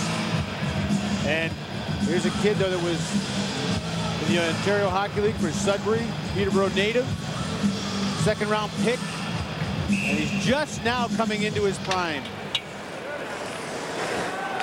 These two teams, 5-on-5 with 8 minutes to go. That's the time separating us from the Verizon Wireless intermission report. Checking back in at Hockey Central between periods 2 and 3. I gotta say, for folks that don't know Peterborough, Ontario, Sudbury, Ontario, from a hill of beams, those are hockey hotbeds. Sure are. Vanek again with more magic. Emery with a stop. Rebound, no goal. Fans reacted. They saw Saprikin's stick in the cage.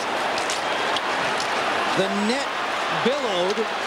Fans thought it was the puck. The officials waved it off immediately. So did Vanek. Saprikin in 2-on-1. Saucer past McCammon. And he sent it off the glass. End to end as the action heats up. A Finnegan off for Vanek. Vanek rolls it in there softly. Lindy Ruff said we need him at elite level. Vanek is showing off elite stick handling tonight. My goodness. Ray Emery under siege out of nowhere. Shake and bake and quick hands. Great left toe save. And the stick, as you mentioned, your original call, goes into the net. Saprikin with the fumble on the goal line and swoops it out and scoops it out. There's the stick laid in, and then the other stick, Schubert. He does a little shuffleboard action to borrow from the first period. He pokes it out the other side. Vanek had his arms up in the air, sort of half the end zone of the building. You do whatever you have to do as we share another look from the goal cam. Frantic activity. There goes the fumble. Saprikin can't get it. Schubert did. And now, back on the power play go the Sabres. Schubert gone for interference. 7:05 to play in the second. Sabres here at home in the blue sweaters.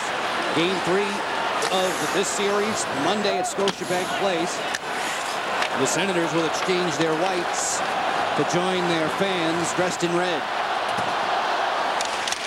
Connolly trying to sift through the traffic. Campbell closing in. Wrister buzzed wide, looking for the tip in there. Fisher on, Schaefer out. Ryan Miller begging Campbell to come back and get it. With 1:20 to go in the Buffalo power play, as the Sabres continue to be stymied on the manpower advantage by Greg Carvel's penalty killers. And conversely, tying the game up was Fisher on the power play. The special teams battle again. The difference, Senators versus the Sabres. A pass intended for Briere, knocked down. Briere keeps it to the goal line. Ouch. That was Drury bumping along the boards. Mazzaros now going after Briere. Zubris to the front. Spun Drury around. Connolly racing in from the point. Still 45 seconds with which to work on the power play. But McCammon's going to help that out by clearing it away. McCammon and Alfredson race to the bench for the line change. Campbell sightseeing back through center. Vanek hurriedly in. Vanek fires. He almost beat Emery there. He had him leaning. Vanek scoops it on for Pominville at one-point position. Challenged by Kelly. Roy lined up and finished off by Redden. Vanek, hide and seek. Stopped by Emery. He got the pad to the post. Oh, what a helpless feeling that is for a goaltender as well. You're anticipating. You look over your left shoulder. Oops, where'd the guy go? He must be going right. And Emery, a great show of body control and awareness to get that right skate to the post. My goodness, as ineffective as Vanek was in game one, he has been outstanding in game two. Finding a Finneganoff, wheeling down the wing. A Finneganoff to the late guy, Roy. Roy, poke check by the sprawling Phillips. Well done. Back come the Senators 2-on-2. Heatley cranks it. Looked like he broke his stick on that one. He shanked it. He hasn't dropped it yet, so it mustn't be broken. Vanek boots it along. On the rush. Totally hammers away. He missed everything on the short side. Well, that was a dangerous miss because Ottawa's ready to go the other way. Spezza cranks it up. That changed direction, and woo, Ryan Miller stayed with that. It's 2-2, and the net minding extraordinary. Emery, the latest man to deny Vanek. After the break, we'll send you back to Hockey Central. We'll hear from Bill Clement.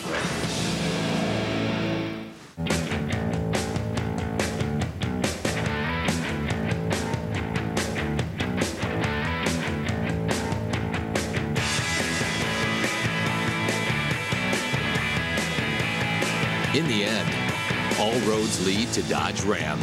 That's because Dodge Ram is the longest lasting, most durable line of full-size trucks on the road. Now get 0% financing for 60 months, plus $1,000 bonus cash on select Dodge Ram 1500 models. An important message from Sprint. You know the feeling. You can't take care of business the way others do. It's called connectile dysfunction, a condition caused by inadequate broadband coverage. The cure? Sprint Mobile Broadband. It works in twice the cities of Singular's Broadband Connect, so you can be you again. Get a free Sprint card. Visit sprint.com/mobile broadband. Sprint. Power up. Jack Link's Beef Jerky presents Messin' with Sasquatch.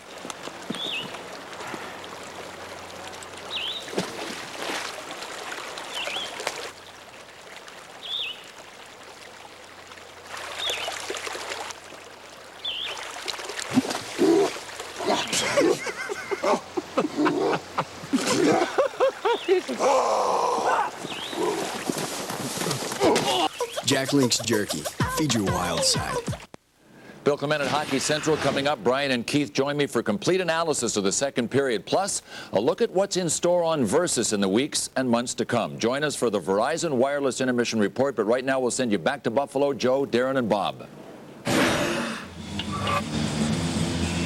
Bill, thank you. And of course, among those promotional items with respect to programming tomorrow night, the Western Conference Final continuing. And Darren, that demolition derby around the crease for the Red Wings and the Ducks. The Ducks, a physical team through and through. And they spent as much time in the blue paint of Dominic Hasek as Dominic Hasek did. Ludman badgered by Alfredson. Briere continuing the thrust, and Emery makes another stop. So it took the Sabres a while to get a shot on goal in the second period, but now they're cranking. Emery looking over his shoulder. Volchenkov is there along the dasher to pitch it back to center. Alfredson in tight quarters with Spezza. One more for Heatley. Rister denied. Lubin was right in the lane. Jochen Hess marching back through center. Hess turning wide. Phillips lines him up. Hess gets another chance. Jimmy's back behind the cage. To the goal now. Drury stopped by Emery. Chris Drury was right there at the post. Always able to find the space. And Jochen Hess playing with so much more confidence right now. How about the hand-eye of Alfredson there, picking that one out of the air. Kalinin gives him a rough run to the boards, then turns him over to Numanen. At a point position, juggled by Corvo and sent wide. 3:20 left in the second period. At the time separating us from that Verizon Wireless intermission report on Versus. Exclusive coverage of the Eastern Conference Final here in Western New York. Buffalo, to be specific. Joe Beninati, Darren Elliott, Bob Harwood with you. 3 cheers for all the men and women in our technical crew at HSBC Arena. Ryan Miller with a nice little fake out on Comrie. He was trying to pickpocket that breakout pass. Schaefer. Measured by Roy and by Newman. And this is the line, the top defensive line we talked about in the first game. Comrie comes off this line and Dean McCammon inserted when they have a lead. Miller heaves this one high on the glass. They jam for it in the corner. Schaefer and Comrie and Fisher out now. Sabre fans again getting loud, trying to inspire their troops. As Mazzaros will come and get it. And you watch the long lead get through its intended target. Miller spine spot check. Roy bumps it for Vanek. Vanek coughed it up. Volchenkov in stride for Schubert, and a good quick step up there by Campbell to run into the 240-pound winger. Schubert getting back to cover. On for the speedy McCammon, and a bit strong. As he pesters Campbell more.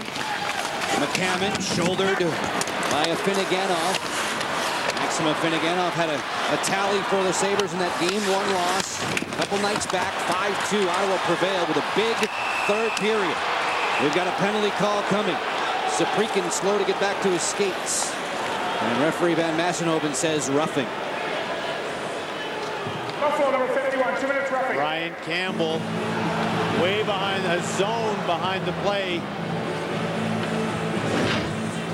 Here's the battle. In comes Saprikin.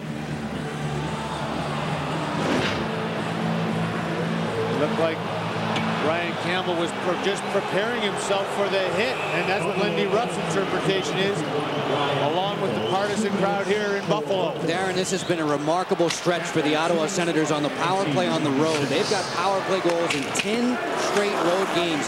That equals the mark set by the Sabres back in '99 when they were on their way to the Cup final.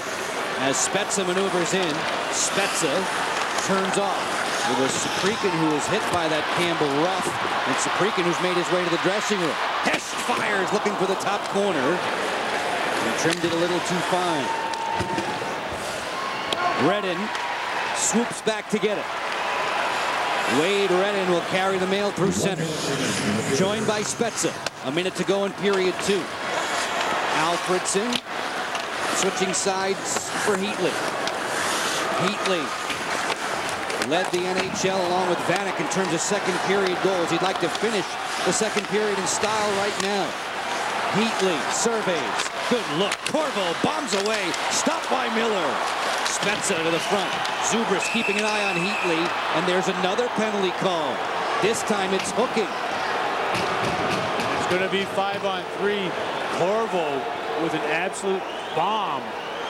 Put Lindy Ruff penalty killers in disarray.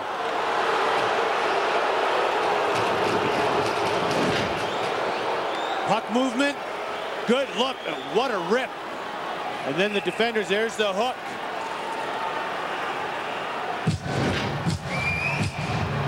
Zubris on the goal line got behind his check and had to hook. Otherwise, the Sens are walking to the top of the crease. An obvious pressure-packed situation now. Corvo works in. Give and go with Alfredson. Heatley shanked the one-timer wide. 22 seconds left in the period. Heatley back behind the cage. Spezza, look away. Redden fires and scores! Wade Redden with a dart. Oh, it might be a dart. It might be a poison dart. They take the lead with 15.8 seconds remaining. Up in a hurry. Watch how quickly this shot gets elevation into the perfect square inside the iron where the crossbar and the post meet. And look at that celebrate. You don't think that was a big goal coming all the way back from a 2-0 deficit? Wade Redden on the board. 2 power play goals again, Joe. The Sabres, they can say whatever they want. They don't have an answer for the power play of the Ottawa Senators. They just don't. It took them only 18 seconds on the 5-on-3 at 19:44. Once again, HSBC Arena is hushed. Well, the Senators will start the third on the power play. And with a 3-2 lead. Wade Redden blistering that one to the top corner through the screen. And Ottawa, 20 minutes perhaps away from taking a 2-0 lead with them back to the capital city of Canada. We are moving in on a Verizon Wireless intermission report as our coverage of the Eastern Conference Finals continues exclusively on Versus. After the break, we're back to Hockey Central. We'll check in with Bill Clement, Keith Jones, and Ryan Engblom. You're watching the Stanley Cup playoffs on Versus. Hi, Enterprise. I'm at the repair shop, and I need to rent a car. At Enterprise, we'll arrange to pick you up free and get you on your way. Nice save, Mom. Pick Enterprise. We'll pick you up. Tony Stewart here with my buddy Jared. Subway restaurants are known for tasty, low-fat subs, like this 6-inch sweet onion chicken teriyaki. At 5 grams of fat, it's a third the fat of a McDonald's snack wrap. And look at it. It's a lot more food. Fills me up without slowing me down. So, Tony, would you say that makes Subway restaurants your favorite pit stop? The tasty 6-inch sweet onion chicken teriyaki from Subway restaurants. A third the fat of a McDonald's snack wrap. And a lot more food. Fills me up without slowing me down. Subway, race hard, eat fresh. We know what men like. New Mitchum Smart Solid. Powerful protection, unbeatable against white residue. Wow, let's see that again. For powerful all-day protection that doesn't come off on your shirt, be a smart Mitchum man. When I took the job, I had every ambition that one day I would rule the world. I had no idea that first I'd have to circle it. About 10 times. Making the sale makes me jump out of bed in the morning. I just have to remember where I am that day. I work because I'm driven. I work to close the deal. Whether it's a job or a career, when it's right, it's a passion. Monster has the tools to help you find the right match. Post your resume on Monster today. Monster works for me. We gave 200 Nikon D40s to one small town to prove that anyone can take amazing digital pictures with the compact, easy-to-use Nikon D40. This has been on my neck since I've gotten it. Anyone can overcome the frustration of losing a moment to shutter delay. To see their pictures and find out how the Nikon D40 turned Georgetown, South Carolina into Picture Town, go to stunningnikon.com/picturetown.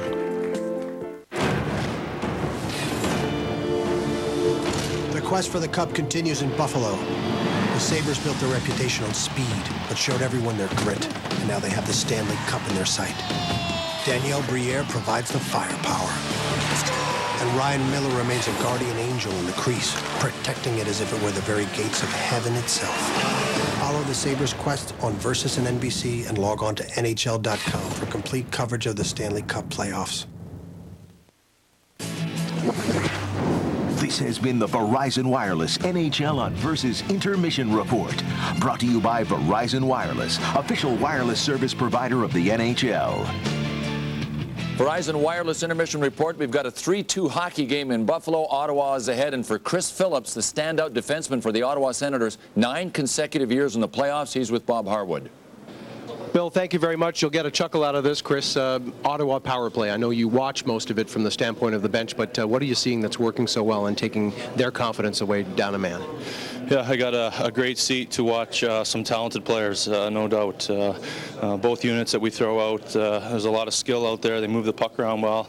and gotten back to a little bit of basics, trying to open up a guy and just get the puck at the net and maybe get in a rebound or two, but certainly need them going this time of season. In the other direction, they, as the Sabres go, especially their forwards, have a real good chance to see how you've let it come to you defensively. Is this team, the mature group that it is, good at not lunging and overextending defensively? Yeah, we like to think that we are. We're put ourselves in a good position here going into the third period, and we got to just do a solid job of keeping them on the outside. We talked about getting rebounds, and that's what we don't want to allow them to have, and make them skate 200 feet to get a chance. Mobile, if not involved in the offense, Chris. Thanks a lot. Thank you. Okay, Bill.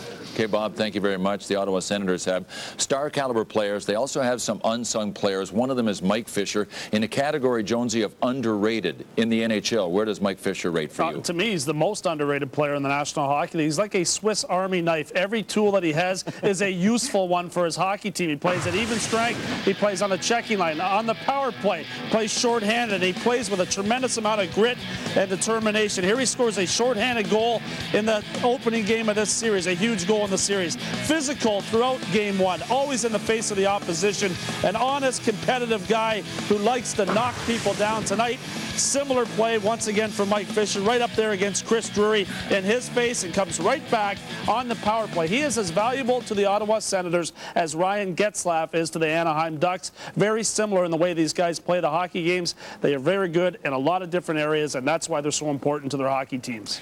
I know I speak for the three of us when I say we're all fans of the new NHL, but there were a couple of calls that went against the Buffalo Sabres that I believe the Sabres have a right to be upset about. Yeah, that's true, and especially when the Ottawa Senators now, regular season and in the playoffs, are like 38% on their power play. Buffalo can't afford to take penalties. There were a couple of calls here in this game that really hurt them and put them in two men down in this sequence. Brian Campbell will be the first one. He protects himself here as he's being run at, number 51 for Buffalo. A little bit of an extra shove. He got a roughing call for that. I think that's just wrong.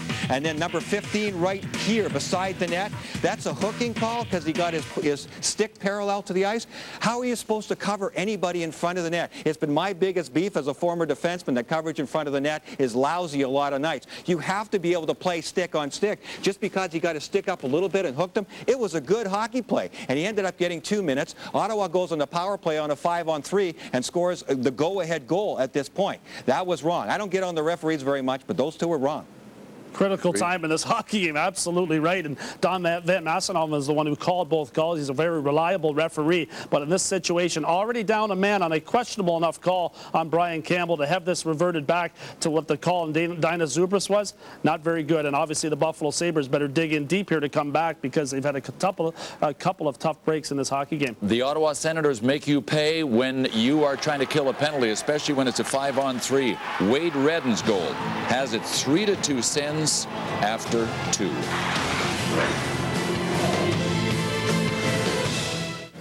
That hurt?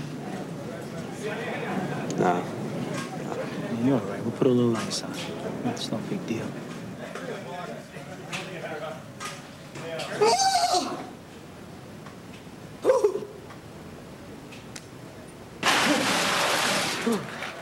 You wouldn't make it in the NHL.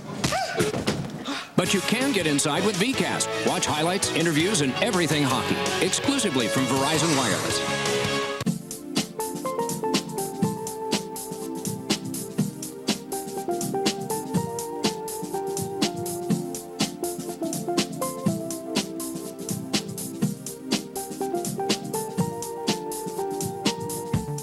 And everywhere I go, there's always something to remind me of another place and time. I'm not a thug, a bully, or a brawler. I don't fight in bars or back alleys. I'm an athlete, a boxer, a wrestler, an expert in jiu-jitsu. I'm a professional fighter, and this is Bodog Fight. This is mixed martial arts. Go inside the action-packed ring on Bodog Fight, Costa Rica Combat. Tune in to Ion Tuesdays and Saturdays at 11:10 Central or visit BodogFight.com for details. Everyone knows that balance is important. that slipping is no good and that it's best to avoid accidents. Everyone knows that a quick reaction is more effective, that getting stuck is bad, and that having fun is fun. We just took what everyone already knows and built our cars around it. I get a little bit closer. Right now, lease the Impreza 2.5i for only $169 per month for 42 months. For 9 other countries, it's the world's toughest boat race. For us, it's revenge. Starting Monday, the USA takes on the world with one goal in mind.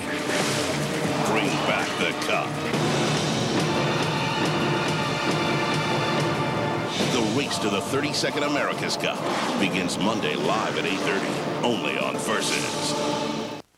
Tonight at 10:30 Eastern, it's stop number 5 on the PBR 2007 Built Ford Tough Series, presented by Wrangler, the Dale Jr. PBR Clash from Charlotte, North Carolina, immediately following the game. So we've got great NHL playoff action, followed by the excitement of the PBR. Tonight's lineup is just a small sampling of all that Versus has to offer. You want competition? We've got it. Here's a look at what's in store on Versus. Competition is more than just sport. It's part of the human DNA. The human DNA. It's a gene. Dominant in some, recessive in others. That links us all. Versus celebrates competition. Competition. It's here that the proud tradition will live on. As we test ourselves. Using a puck or a ball. If we choose gloves or guns, Rods or rallies. bow or a bite, Bulls or boats. Versus will be listening for the gene, giving it voice. It is a raw voice, a real voice. It's not a lifestyle. It's life. It is reality capture. It's reality captured. It's survival of the fittest. In the stadium. In the wilderness. In your living room. And beyond. The competition is on. Versus. Versus. Versus. Versus.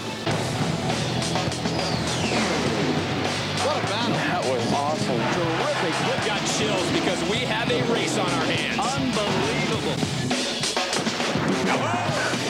Shoots, he scores. I got it. Dangerous game these men play. Look at this guy. Oh, got one. Oh, it's a big Wednesday.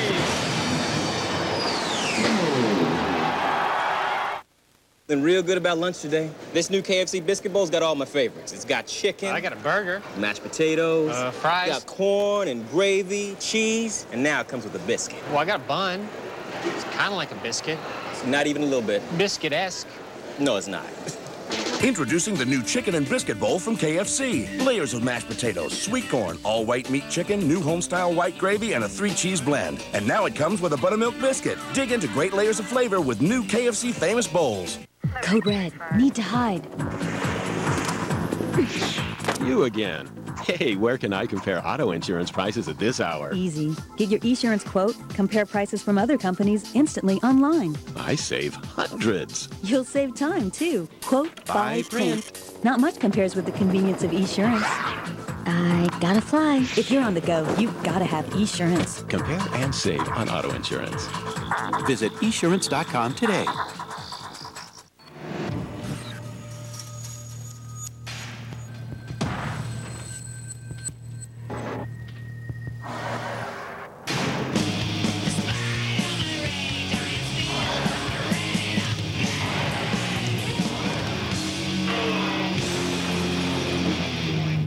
I heard college was expensive, but whoa, first tuition, then books, lab fees, room and board, a laptop.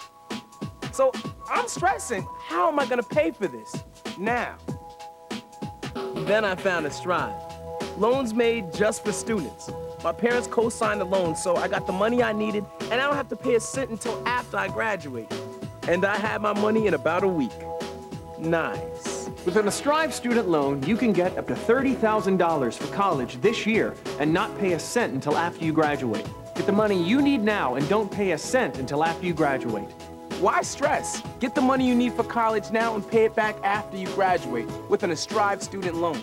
You can get up to $30,000 for college now, and you don't have to pay a cent until 6 months after you graduate.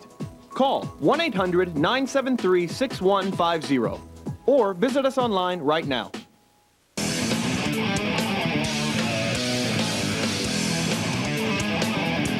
PBR from Charlotte. Tonight at 10:30 on Versus. Welcome back, everyone. For you fans playing NHL.com's Quest for the Cup, tonight's code word is interference. For the latest info on your quest for the Cup, including prize details, just log on to Versus.com or NHL.com. Third period awaits us from Buffalo. The Ottawa Senators have what they want, a lead after 2. This has been the Verizon Wireless NHL on Versus Intermission Report. Brought to you by Verizon Wireless, official wireless service provider of the NHL.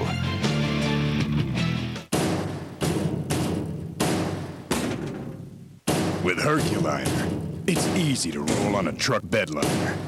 It won't chip, flake, or peel. Herculiner is the only one with a textured rubber and polyurethane formula.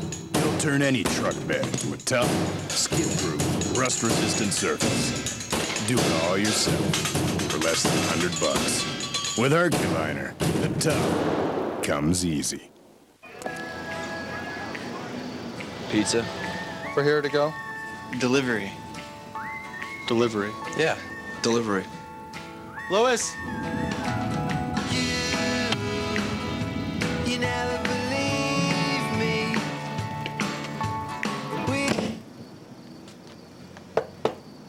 Pizza's here! Hey! They had a little captain in them because they always designated driver. Drink responsibly.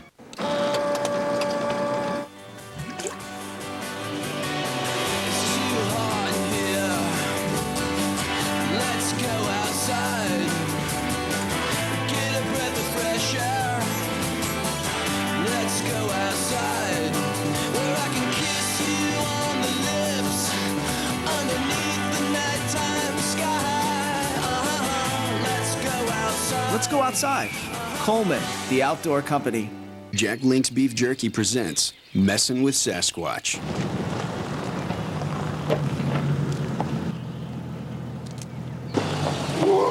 Hey, you want to ride? It's okay. Sorry. We're sorry. Sorry, buddy. Sorry, buddy.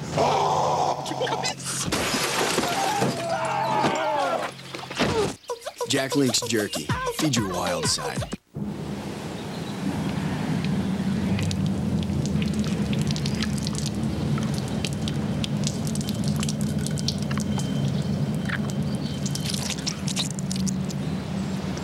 That ought to do it. Assuming you've done enough for retirement doesn't make much sense either. That's why you should invest with Edward Jones to make sure you're on the right track. Because 2 out of 3 Americans are unprepared for retirement. Don't be one of them. Edward Jones, making sense of investing. The NHL Stanley Cup playoffs on Versus are brought to you by Verizon Wireless, official wireless service provider of the NHL. And by refreshingly smooth Bud Light, always worth it. Not far from HSBC Arena, Lenovo, the place for great buffalo wings and pizza. They've kept us and our crew real well-fed throughout this week. Making me hungry. I'm looking forward to it, as usual. Did you notice the different varieties there? Quite a spread. I've sampled all of it over time, I think. Wade Redden with that laser-like stare ready to go in the third. It's Redden's second of the postseason coming at 1944. That gives Ottawa the 3-2 lead. This power play is brought to you by Variety Big Box from KFC. 1:10 left in it. Ottawa in the white, trying to improve its lead on the road and take a stranglehold perhaps on this series with them back to Ottawa for Game 3 Monday. Inopportune 5-on-3 sequence, certainly. Power play, Senators, Sabres, tonight's series. It's been the difference all season long. 5-2-1 were the Sens versus Buffalo. They scored multiple power play goals multiple times. Now it is 8 out of 10 times. That's owning somebody. Redden working away from some pressure. Corvo. Redden. Heatley will sink his teeth into it. Spezza for Alfredson and 25 seconds left on the power play. Heatley on the rotation play looking for Spezza. Alfredson collects, saucers it on back for Redden. Spezza working that one for point position, and Corvo was away from his intended target. I said an inopportune 5-on-3. I love the pass in the studio. But I think a case could be made that Brian Campbell didn't have to take the extra jab. And Dainis Zubras, good hockey play initially, and then he just continued to ride and used his stick as leverage. And there's no doubt that the fans here at HSBC Arena agreed with Bill and Brian and Keith back at Hockey Central. Those penalties were touchy at best to the Sabre fans. As we are just about 2 minutes deep in the third, Buffalo outlasting the Ottawa power play to start things here in the final frame. The Sabres have had to overcome an awful lot in this when they find themselves down a goal, but they seem to be a resilient team in this game. We'll find out as this third period unfolds. Finneganov playing for Kalinin, and Schaefer will tap it on back on the run. Fisher works with Comrie. Comrie hooks, plays it to the front. Schaefer one more, and a good sliding defensive play made by Campbell. This is game 2 of the Eastern Conference Final, available in high definition on Versus. Joe Beninati, Darren Elliott, Bob Harwood with you. HSBC Arena is the venue. Ottawa has a 1-0 lead in the series. Leads game 2 by 1 thanks to 3 unanswered markers. As they play at even strength, spot check. Steers it along for Ales Kotelik. Kotelik with Drury. 2-on-2. No running room for Kotelik. He was undercut into the corner. Referees allow the play to continue. O'Halloran and Van Massenhoven in the orange armbands tonight. Mazzaros using the glass will get it back to center. Spot check. Dangerously with Vermette close by to Campbell. Another sellout crowd in Buffalo. 58 straight. Almost 19,000 underneath this roof, hoping that the Sabres can make a comeback. And down a goal. Ales Kotelik back on that line that last shift with Chris Drury and Dainis Zubras. He has a wicked shot. They are hoping that he can inject some pop into the offense here in the third. Corvo rams it on down. Ryan Miller shakes it away from Saprikin, the game 1 hero for Ottawa.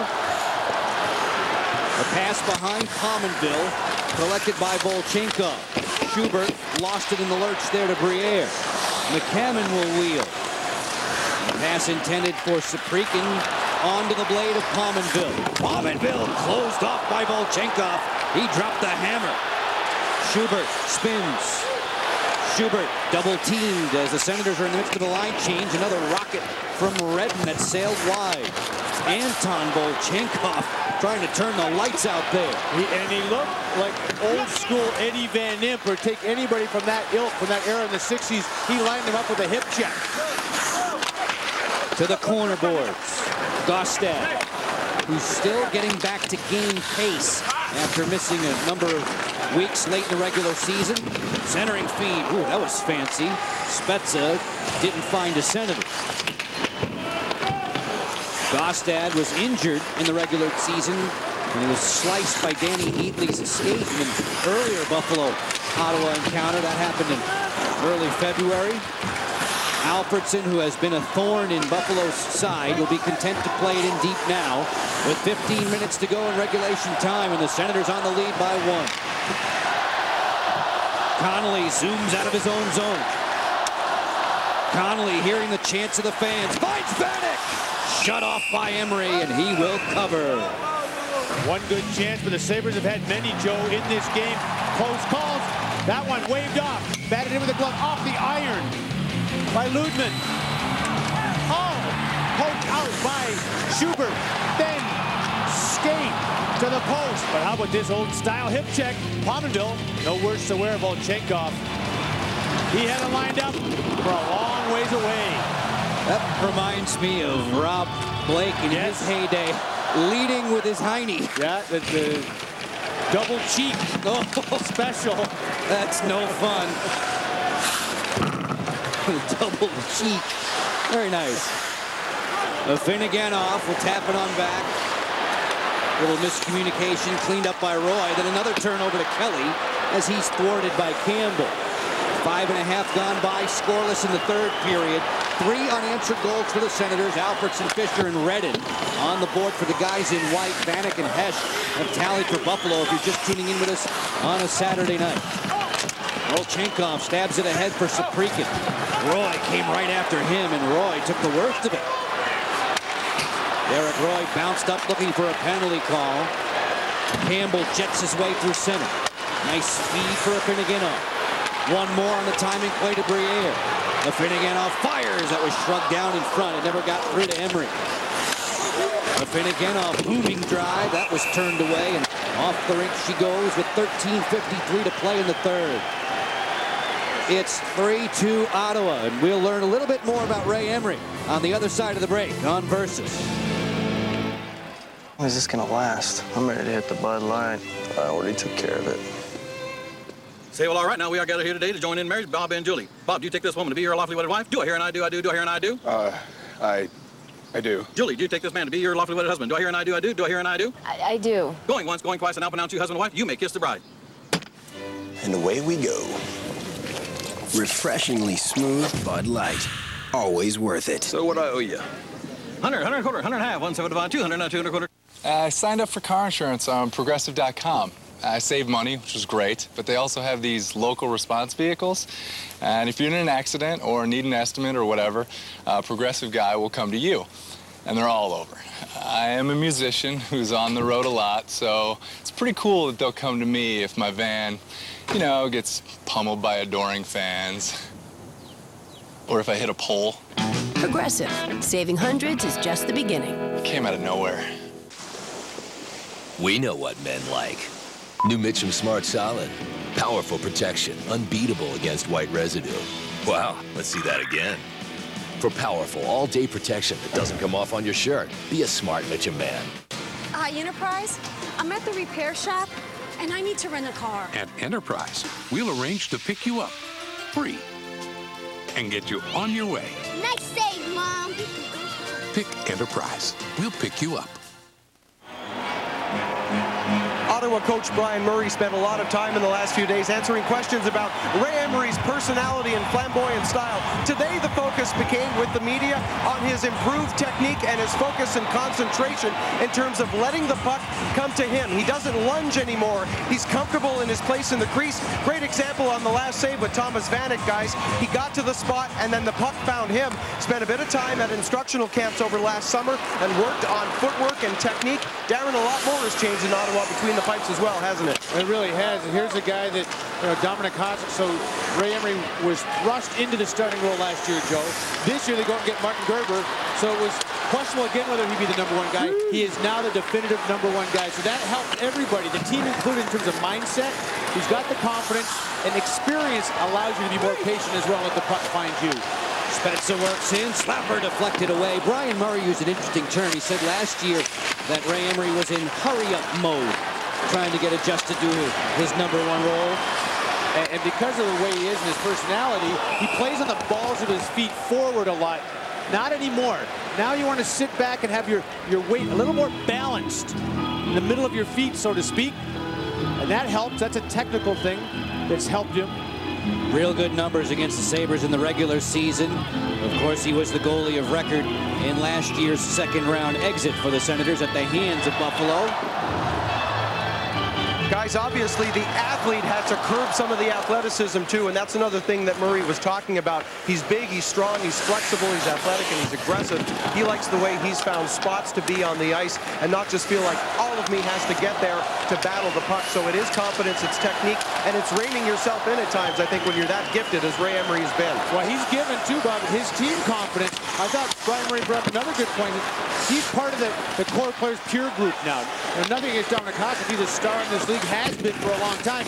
But Ray Emery, his combativeness, his competitiveness has really melded well with guys like Jason Spezza and Danny Heatley. He's their goalie now. Hasek's in his early 40s. Emery's 24. Schaefer works in. Schaefer wrister that's off the glass. Even strength, 5-on-5, 3-2 lead for Emery to protect on the road. Dinah Zubris hoping to change that for Buffalo. Zubris all by his lonesome. Redden erased it. As Kelly will turn. Campbell plays it on for Roy. Roy will use the window to get it back behind Emery's crease. Shoveled on for Neal. Neal, always willing to throw his weight around. Gets into the fray. Vermette got buried, but Chris Kelly works back one-on-one. A pass for Spach that was taken away by Spacek. Nicely relayed on for a Finneganov. Racing wide, backhander stop. Vanek turns the cooker. No stuffing room. Vanek back, Spacek fires. That was blocked. Volchenkov again. My goodness. What a fine young defenseman he's turning into. One of many first-round draft picks out there for Ottawa, one of their own. Anton Volchenkov. And we started to see evidence of it early in the series in the playoffs against Pittsburgh. Just how formidable Volchenkov and Phillips can be. Schubert working the dasher. Schubert back behind the cage for Saprikin. Pominville close by. Pominville looking to strip. Saprikin with a tight turning radius. Schubert mauled by Campbell.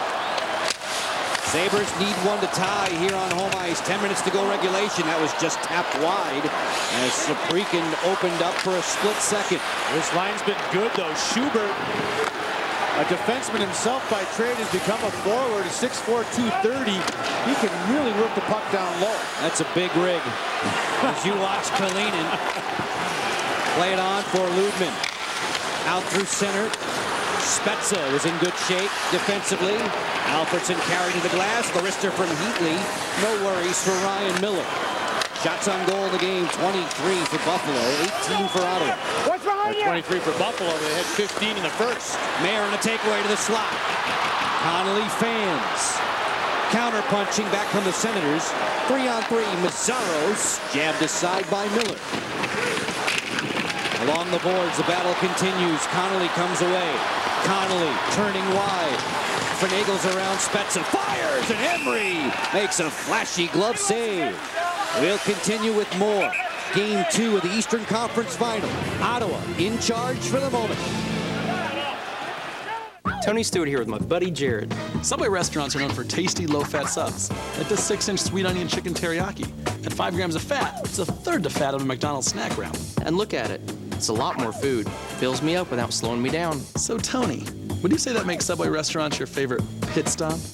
The tasty 6-inch sweet onion chicken teriyaki from Subway restaurants. A third the fat of a McDonald's snack wrap. And a lot more food. Fills me up without slowing me down. Subway. Race hard. Eat fresh. It's Aaron Insurance versus the competition. Will she prevail? Overpriced auto insurance. Don't try to stick it to me. Don't worry, Aaron. You've got Esurance. At Esurance, you save time when you buy auto insurance online. Without interference.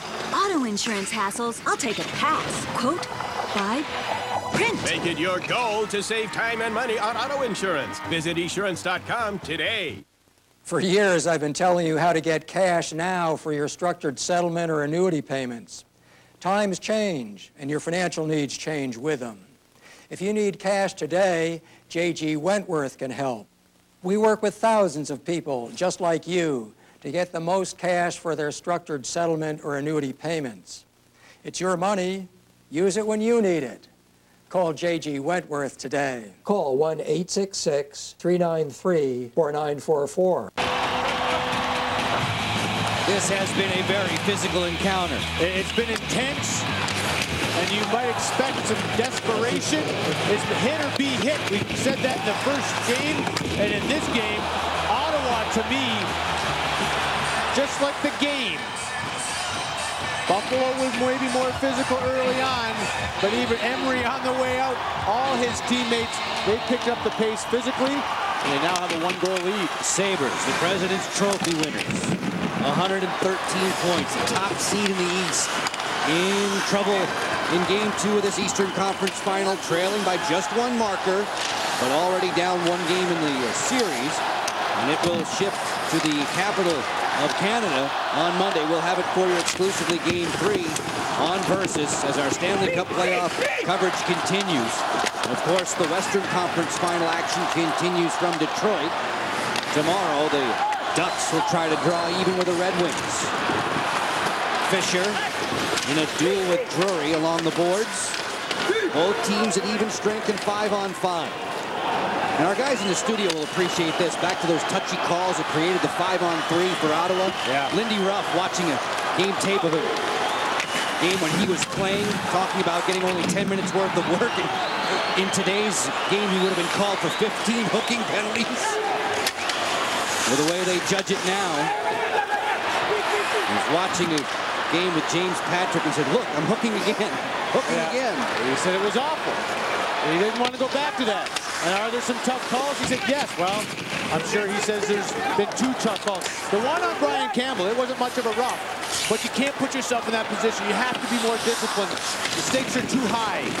And the one on Zubris, I can see it either way. I can understand former defenseman Brian Engblom's disdain for a call like that when you're trying to protect the front of your net. But also, I thought Zubris lost body position as the play ensued, and he used his stick as leverage. We talk about it now because it was the obvious turning point in the game.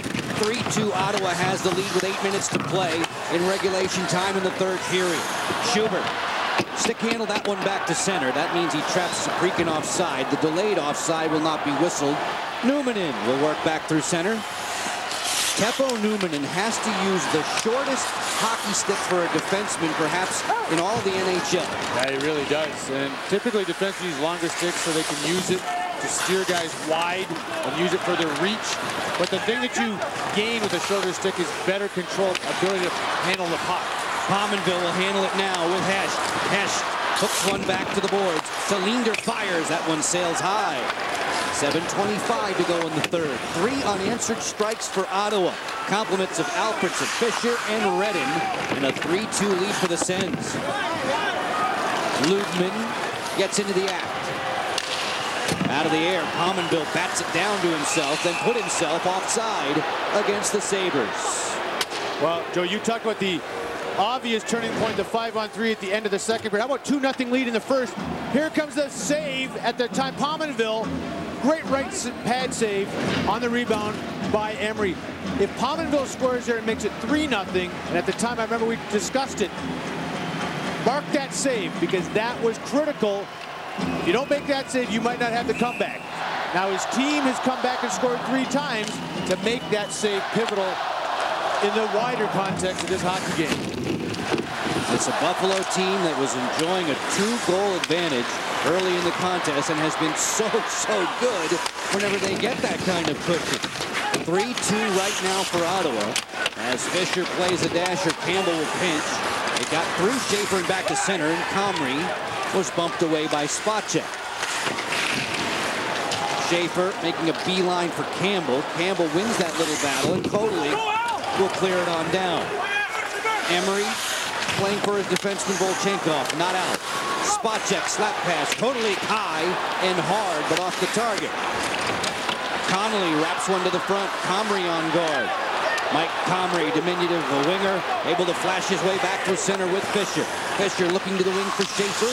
Schaefer more than happy to make Buffalo work the full 200 feet right now. And get fresh legs out there every chance you get when you're defending a 1-goal lead. No tallies on the board here in the third period. Derek Roy punched it back behind the cage. Vanek snares for Numanen. Numanen glanced away from him by Vermette.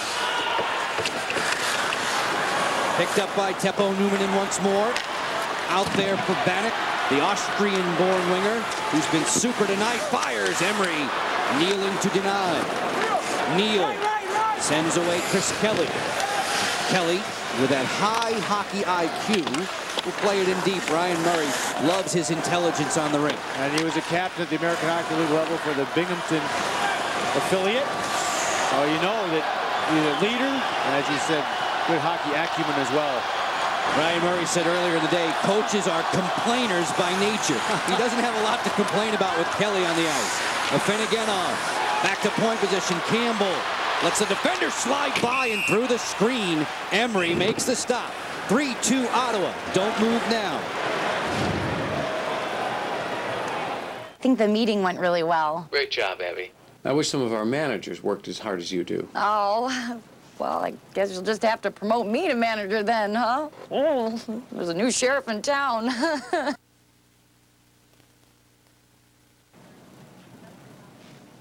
I understand that I have to work my way up, though.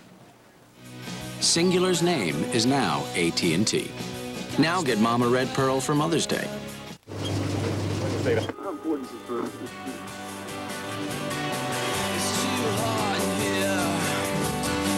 Let's go outside, get a breath of fresh air. Let's go outside, where I can kiss you on the lips, underneath the nighttime sky. Let's go outside. Let's go outside. Coleman, the outdoor company. It's Aaron Insurance versus the competition. Overpriced auto insurance. Don't try to stick it to me. Quote, buy, print. Visit esurance.com. On 10-game road trips, sportscasters like me and the skipper depend on Motel 6 for a great rate and plenty of post-game shutout. So we don't miss 1 second of the action. Try the decaf, Skipper. We'll leave the light on for you. I need that back, Bob. The NHL Stanley Cup playoffs on Versus are brought to you by AT&T, the new leader in wireless, and by Coleman. Let's go outside. Coleman, the outdoor company. And by Esurance. Make it your goal to save on auto insurance. Visit esurance.com today. The Eastern Conference Final continues from Buffalo. The Sabres had 7 different guys with 20 or more goals during the regular season. They would just love for one of them to act up right now. Ludman towards the cage that was deflected. Emery was badly screened. Pominville knocked around by Phillips. Volchenkov takes a turn on the back of Briere.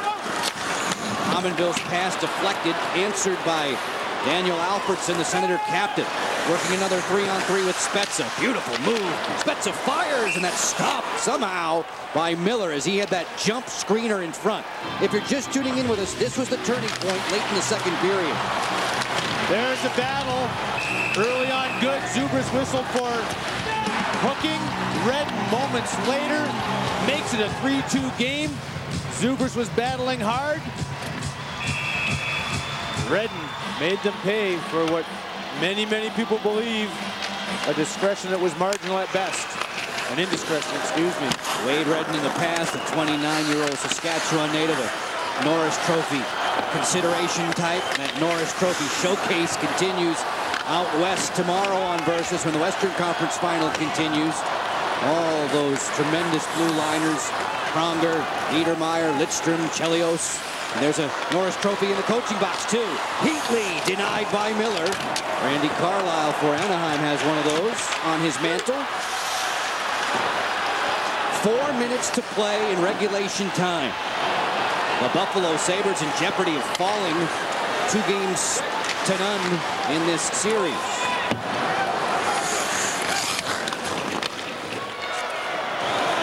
Teppo Numminen hoists it high. Mazzaro's waiting for it. Afinogenov gets in there. Maxim Afinogenov around the referee, Van Massenhoven. Knocked down by Mazzaro's penalty. A power play coming for Buffalo. Ryan Miller gets to the bench. Sabres throw it in deep, and on the touch-up, you'll hear the whistle. Buffalo has the manpower advantage late in regulation, and Mazzaros does not want to believe. He's chasing, and Afinogenov gets tangled up. He goes wide. Grabbing with that free hand. He's using the stick on the ice, but to gain leverage, he's holding on the inside. Brian Murray's guys caught.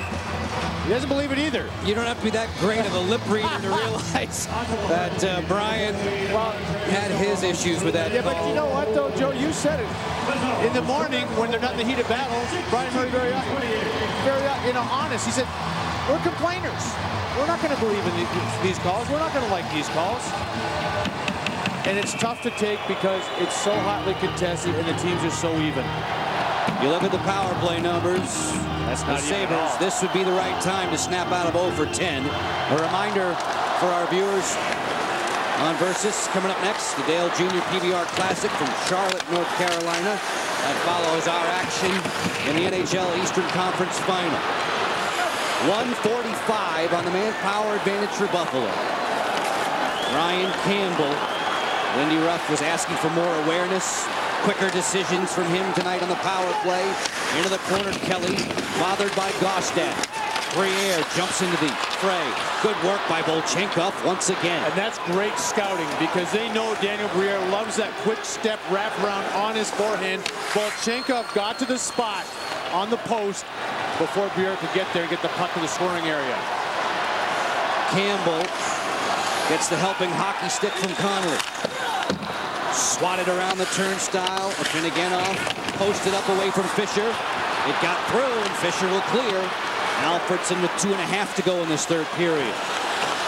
Ryan Miller teeing it up, and Finneganov will use his great skating speed to bust it back through center. Finneganov didn't split the gap. Redden with a step up. And a lunging poke check by Kelly will chase Buffalo onto its half. That was a daring attempt by Finneganov as the Senators had 4 guys lined up at the blue line. Ryan Miller asking for the crowd to go easy on his mates. Look at this one bounce in there, squirming to Miller's crease. 2 minutes to go in the third. Buffalo needs one to force overtime. If you're thinking high drama, you usually think Chris Drury. Vanek looking to the wing side for Roy. Ludman closing. That was blocked. Phillips was in the way, and the Senators clear. Ottawa closing in on perhaps a 2-0 lead in this Eastern Conference final. Drury rallying the troops with Roy. Power play time over. To the front. Roy's pass never got through. Fisher will use the boards to get it back. Ryan Miller backpedals into his crease. Lindy Ruff almost assuredly will call for him soon. 1:17 to go in the third. I wondered if he would call from the tail end of that power play, since the power plays had such a tough time getting going, and make it a 6-on-4 opportunity. He chose not to. Hesh was badgered there by Bolchenkov, and again the Senators pin Buffalo deep. Alfredson pinwheels one to the front. It got away from Heatley. Pominville with a mad dash down the wing. Briere closing. Fires! Emery the save. Left a juicy rebound, and then there was a quick whistle. A stoppage in play. I'm sure there'll be timeouts and the light called right now. Dan O'Halloran repositioning the net on the moorings. By his vantage point, the net was off.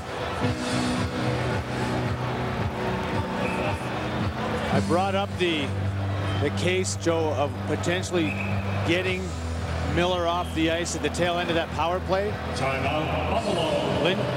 Randy Carlyle did that last night aggressively, and it really gave the Ducks a chance to put a lot of pressure on the closing minutes in that game against the Detroit Red Wings.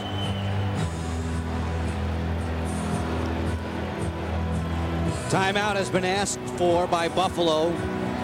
Strategy coming to the Sabres, trying to diagram a game-tying tally in the last minute of regulation.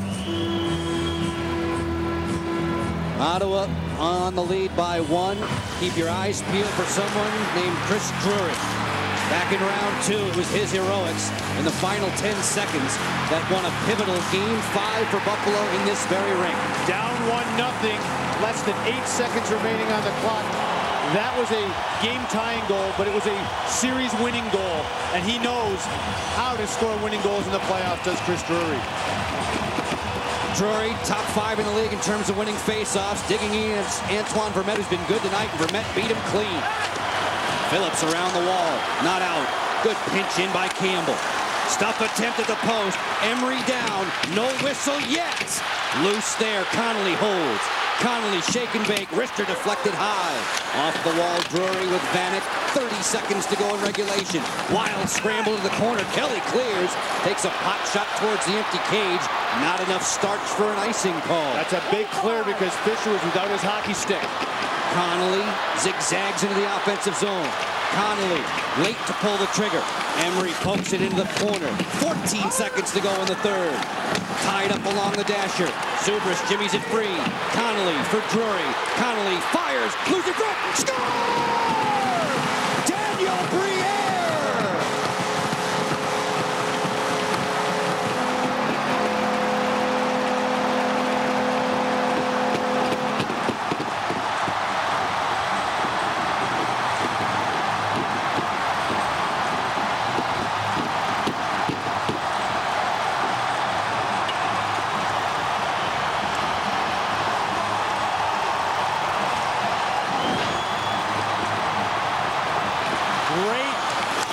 pursuit.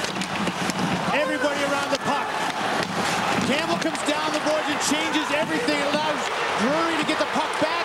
Watch Briere shift to the side. It came to him gift wrap. So Drury doesn't get it, but he sets it up. And Daniel Briere, he does put the dismal Game 1 performance far, far, far in the rearview mirror. 3 seconds, 2, 1, and overtime will be needed in Game 2 of the Eastern Conference Final. Daniel Briere, who had just one tally against Ottawa in 9 games this season, won't get much of a bigger one than that. At 1954, and Sabre fans are losing their voices and their minds. One more time in the dying seconds of the third. Little game of catch, and nobody can catch Briere. Daniel Briere called on the carpet after Game 1. Lindy Ruff very much pumped up. Checking the scoreboard, 1954, the time of the tally, the Sabres. This team that has been touched by an angel throughout this postseason has done it again. And it's belief deep and throughout. After 60 minutes worth of work, tied up at 3, back to Hockey Central on the other side of the break on Versus. Feel good about lunch today. This new KFC biscuit bowl's got all my favorites. It's got chicken. I got a burger. Mashed potatoes. Fries. Got corn and gravy, cheese, and now it comes with a biscuit. Well, I got a bun. It's kind of like a biscuit. It's not even a little bit. Biscuit-esque. No, it's not. Introducing the new chicken and biscuit bowl from KFC. Layers of mashed potatoes, sweet corn, all white meat chicken, new home-style white gravy, and a 3-cheese blend. And now it comes with a buttermilk biscuit. Dig into great layers of flavor with new KFC famous bowls. With Herculiner, it's easy to roll on a truck bed liner. It won't chip, flake, or peel. Herculiner is the only one with a textured rubber and polyurethane formula. It'll turn any truck bed into a tough, skid-proof, rust-resistant surface. Do it all yourself for less than $100. With Herculiner, the tough comes easy. Because Geico sounds like gecko. That's it. That's the only reason I'm here. The fact is, if Geico sounded like some other animal, like, I don't know, a puma, sure enough, there'll be some adorable little cat sitting here talking about Geico's low rates. 15 minutes could save you 15% or more on car insurance. You can't even imagine the pressure. I mean, I've literally got like 2 seconds to capture your attention while simultaneously informing you that you could save hundreds on car insurance by switching to Geico. Quite frankly, I don't think it's even possible. 15 minutes could save you 15% or more on car insurance. Halt! Whoa, whoa, whoa. Answer my 3 questions and I'll let you pass. Are you kidding? What's large as a mountain but as small as a... Hey, how many people you got in there? 8. Whoa, is that a DVD player? Maybe. Do I smell cookies? Hit the gas. That's 3. Beloved by humans, envied by trolls. The pilot from Honda. 2007, the Detroit Red Wings stopped hearts, then broke them. The Anaheim Ducks take down opponents, one great goalie at a time. The Western Conference Final, exclusively on Versus. Ducks Red Wings, tomorrow, 7:30 Eastern. Do or die.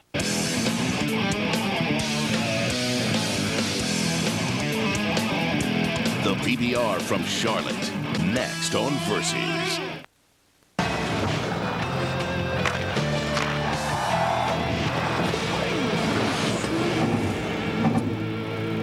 Welcome, everyone. We're headed to overtime in Game 2 of the Eastern Conference Finals. The last-second heroics of the Buffalo Sabres never cease to amaze us. Who would have thought that would have happened? Right. Most of the time, we're sitting here saying the Ottawa Senators are a finely tuned machine. But we'll show you how we got to overtime. We'll go all the way back to a disallowed goal on the Sabres. Yeah, Derek Roy goes to the net, throws it across the crease. It goes in off the hand of Thomas Vanek. But the case rulebook says a puck cannot go in even accidentally off a guy's hand. It was waved off. It didn't seem to bother Thomas Vanek any. Bottom of your screen, left side. Look at this curl and drag move, throws the top shelf. Buffalo regained their momentum big time, 1-0 Buffalo. They kept things going in the first period. Once again at even strength. Jochen Hesch, some good work along the boards. Gets it back to the point. Traffic in front. Pominville's deflection there. And Jochen Hesch pounces on it. Gets his third of the playoffs. Makes it 2-0 Buffalo. Ottawa climbs back in, though, a 3-on-2. Jason Spezza with a perfect feed. Heatley to Daniel Alfredson, who continues to be red hot. His 8th of the playoffs makes it 2-1 for Buffalo. After a so-so first period at best for Ottawa, second period they really get it going. On the power play, Mike Fisher with the one-timer. A beautiful shot. That gets them back into the game for sure. Tied at 2-2. Then a real close defensive play. Look on the left side of your screen. That's Christoph Schubert's stick. That puck would have gone over the line. He pokes it through with his stick and before it goes over the line. Vanek has been unbelievable in this hockey game. Ray Emery, great play to get back there to Rob Vanek at the doorstep. And then the Ottawa Senators looking to take the lead. Wade Redden on the one-timer on the 5-on-3 power play with just 16 seconds left in the second period. And then all the drama at the end. It'll happen. Danny Briere on the right side of the net. A scrum along the boards. Briere's getting open off camera as we speak. And the shot will come through. Right there, number 48 in blue. Oh, he gets a free one right from the edge of the crease. 7 seconds to go. Oh, my goodness, what a finish to this game. We're going to overtime. Danny Briere had no shots in Game 1. That was shot number 6 tonight that tied it, and Briere is with Bob Harwood. Bill, honesty on top of honesty. Danny Briere says he's not quite sure how it got in. The important thing, it did. Yeah, I mean, it won't mean a thing if we don't go get it in overtime. But and it's a pretty big boost right now, and you know, big goal like that, usually you have the momentum going in overtime. Hopefully it's going to play on our side. I hate asking a technical question. Where did the puck moving confidence go in the middle 30 minutes of the game? Sorry about that. I hate asking a technical question in an emotional moment, but where was the puck moving confidence you showed so early that disappeared in the middle portion of the game? I don't know. After we got up to that lead, maybe we played a little more defensive. I don't think we were as aggressive as we were in the first period, and part of that too was, you know, the crowd being behind us and getting us going. But I mean, doesn't matter now. I mean, you know, it's all up to overtime. The leadership is the battle on the ice. Did you have to fight negativity on the bench at all? A lot of it. You know, there's been some questionable calls, but you got to try and put it behind you, and we did that. It wasn't easy. A lot of us were frustrated, but it's part of the game, and you got to deal with that. Danny, thanks. Welcome back. Thanks, Bill. Okay, Bill. Welcome back. Yeah, was he gone anywhere? Well, he was open at the side of the net, and for the Buffalo Sabres, and we were sitting here saying the Ottawa Senators look like a finely tuned machine. Guess that's why the regulation games are 60 minutes long.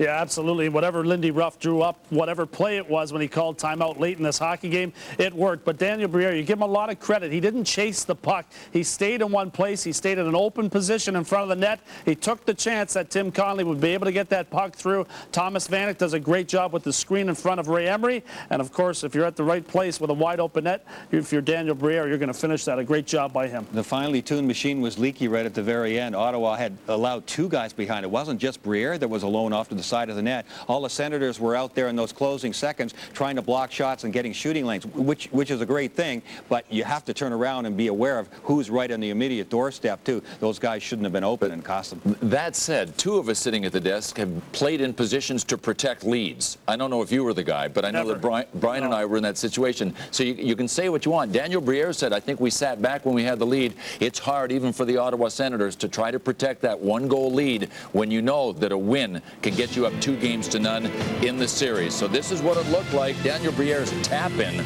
like a 2-inch putt. And that is why we're headed to OT. Back to the studio in a moment.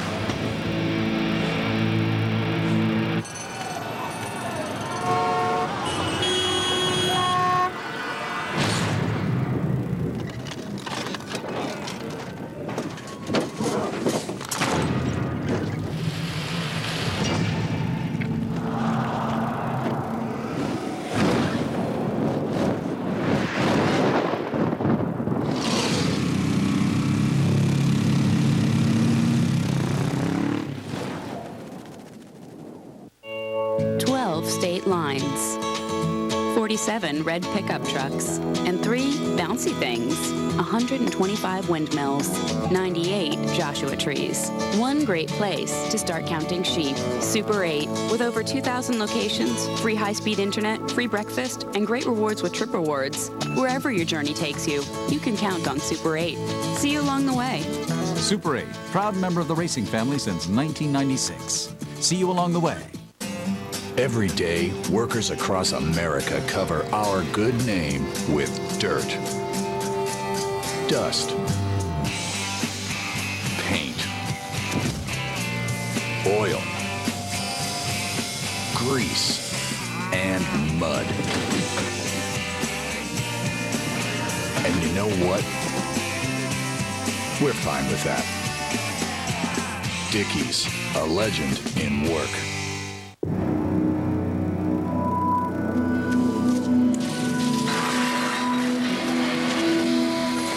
Shearing, enemy of engines.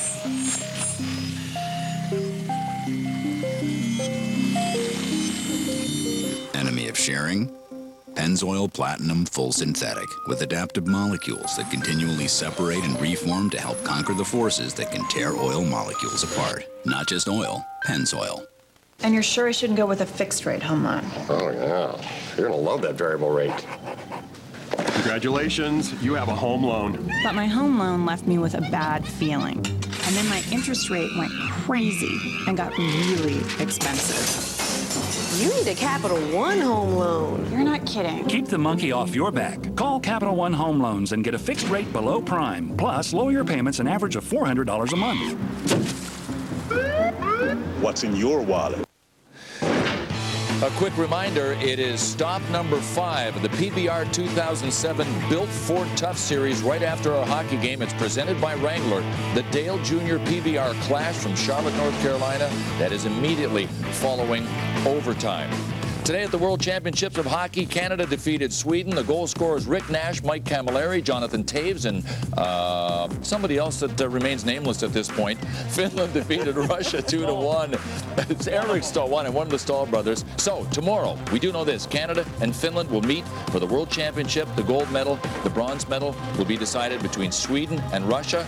And this game in the Eastern Conference Finals is going to overtime when we come back.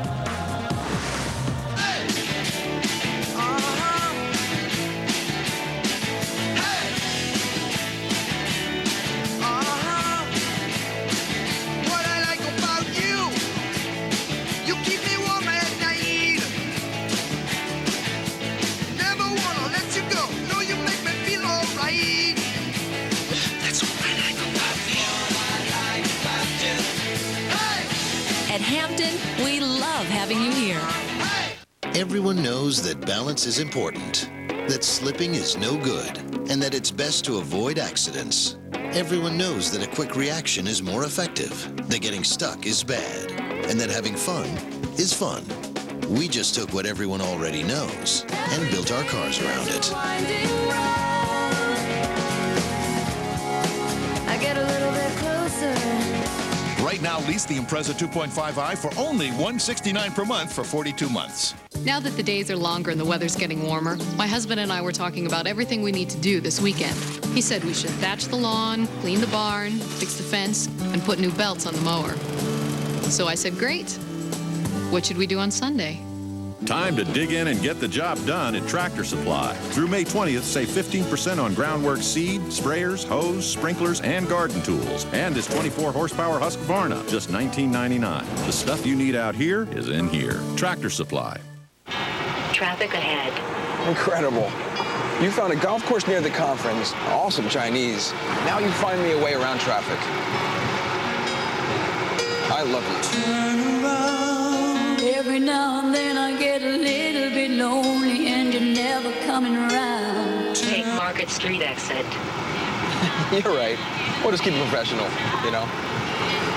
Go everywhere, find everything. Fall hard for the new Where To GPS at Avis. Jack Link's Beef Jerky presents Messin' with Sasquatch.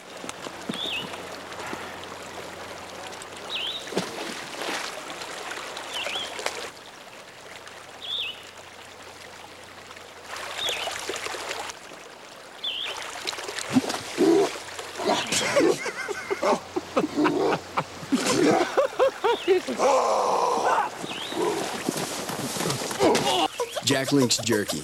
Feed your wild side.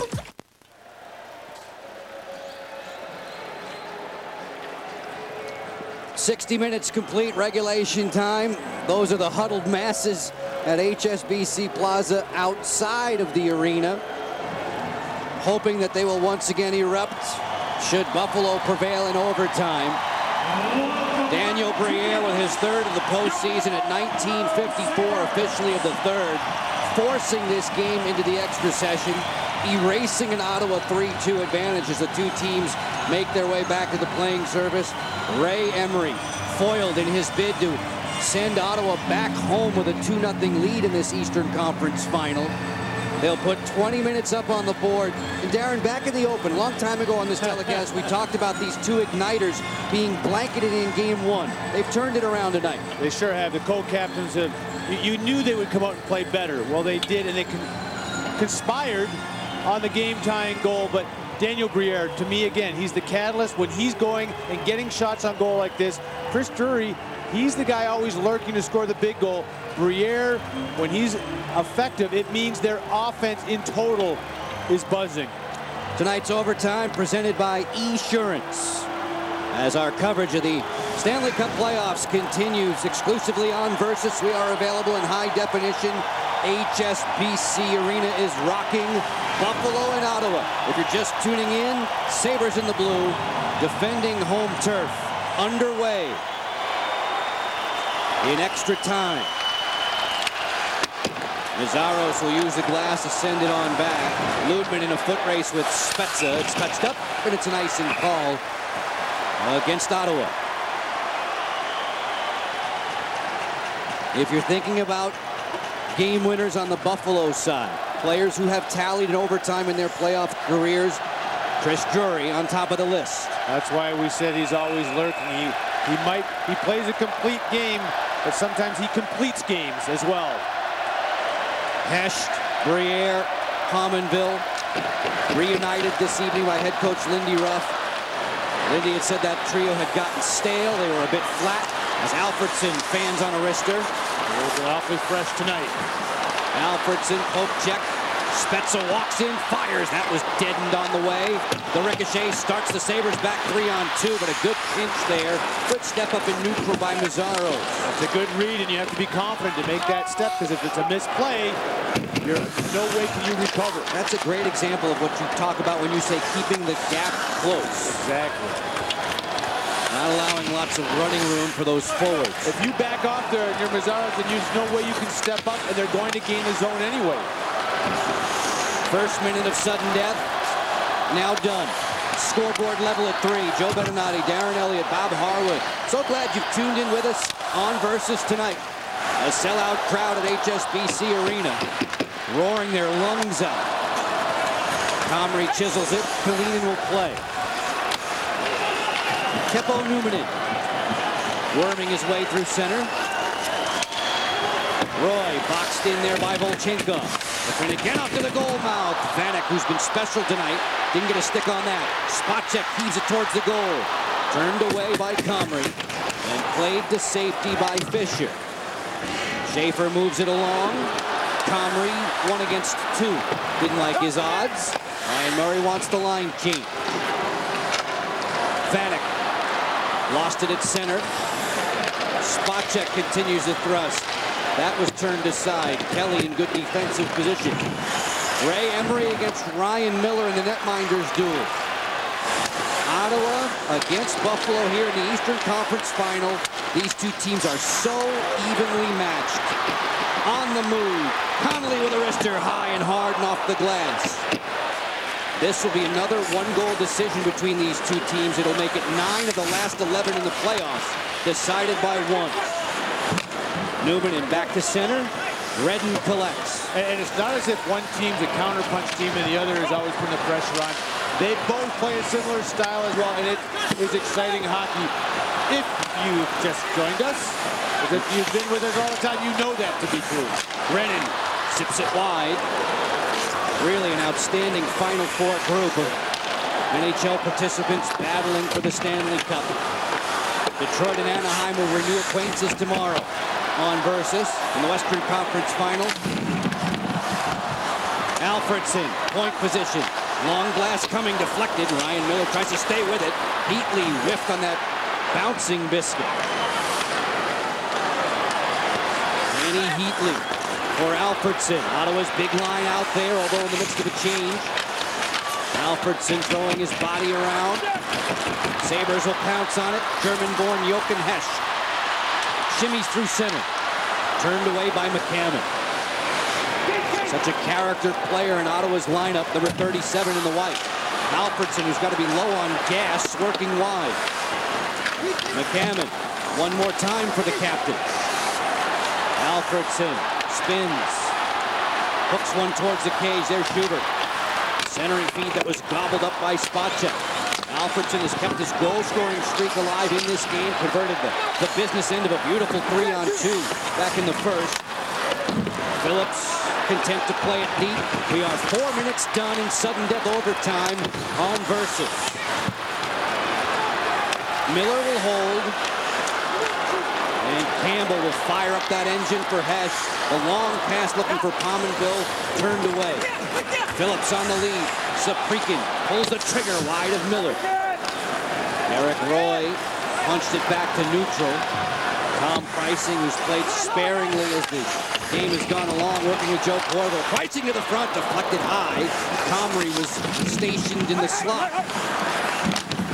Campbell along the boards, and Afinogenov will drive Ottawa back into its own zone. And that's a play you don't see the Sabres make very often.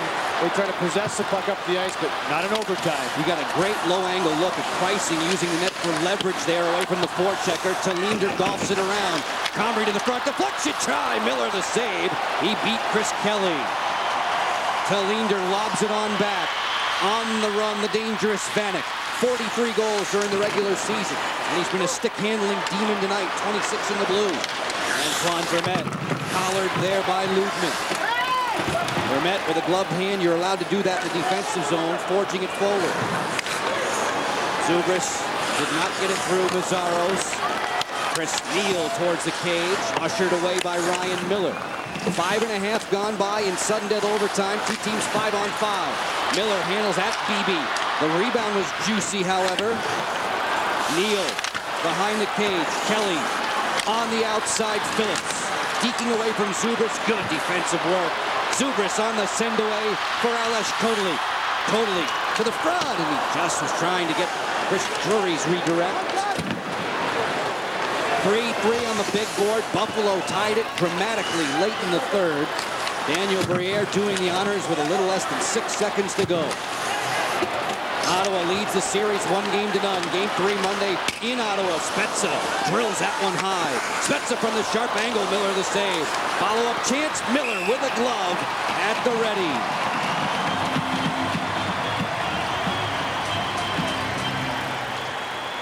The 58th straight sellout crowd watching Ryan Miller and the Buffalo Sabres here at HSBC Arena. In case you are just tuning in, this was the game-tying tally in the final stages of the third. And just when you thought the second round dramatic goal by Chris Drury with 7.7 seconds remaining, Briere with 5.7 in this one. Just to make our point a little bit more bold there, all the one-goal games between these two teams. Ottawa winning a 3-goal decision back on Thursday by the final count of 5-2. Looked like they were headed home with a 2-0 series lead, and instead, Buffalo wriggled off the hook against Brian Murray's squad. I was trying to merge the words dramatic and flair, because that's really what the Buffalo Sabres have been all about, Joe. They haven't been as consistent in the playoffs as they were in the regular season, but certainly dramatic with a touch of flair to their offense when they're playing well. Lindy Ruff wanted his team to be calm under fire, to handle the pressure better tonight. A young team still finding its playoff legs. You'd have to say they've done a nice job in terms of being resilient. Goal taken off the board, so many close calls, some questionable referee calls certainly from their perspective. And they're still in this game. Corbo gets back there for Ottawa. Icing was washed out. Wheatley chops it along the boards. Gostad will pounce on it for Buffalo. Senators in the traveling white. Spezza working down the wing. Tries to go inside, outside on Tallinder. Nothing doing. Back come the Sabres. Connolly. Shifting gears. Connolly hooks the pass a bit strong for Adam Mayer. Senators look to counterpunch. McCammon. Rister. Follow-up. He sent it wide. Just now past the 7-minute mark of sudden death. A bad clearing attempt. Schubert says thanks. To the front for McCammon, and he just caught that off the heel of his blade. Vanek on for a Finnegan-off. Those fast feet. Not going far this time. Roy tried to one-hand it around Mazzaros. Even strength 5-on-5 in sudden death. Buffalo had a 2-0 lead in this game. Vanek rolls it softly to the doorstep of Emery. Vanek trying to stop. Emery watches that one drift out the backside. That was chaos of his own creation. Buffalo Sabres have not lost a game this year when they've held a 2-goal lead. In the regular season, in the playoffs, at any time. 46-0-0. They battle back to tie it. They're in sudden death right now. That nugget is on the line, but much more at stake here, Joe, with the outcome of this one than that statistic. A Buffalo win in this Eastern Conference final is level at 1. Spacek finds the wing. Big blast, good glove save.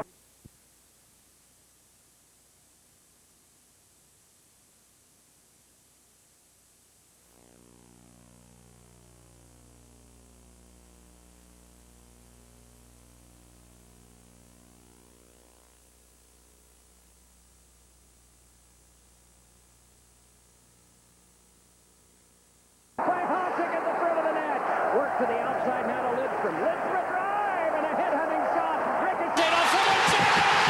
They score!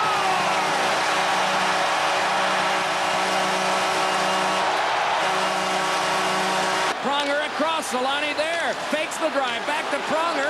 Pronger away. Solani the shot blocked by Hasek. Rebound to the corner. It comes back to Solani. Back to Pronger. Drive is dumped. Knocked down in front. Scramble for it there. Penner forced one off a stick wide.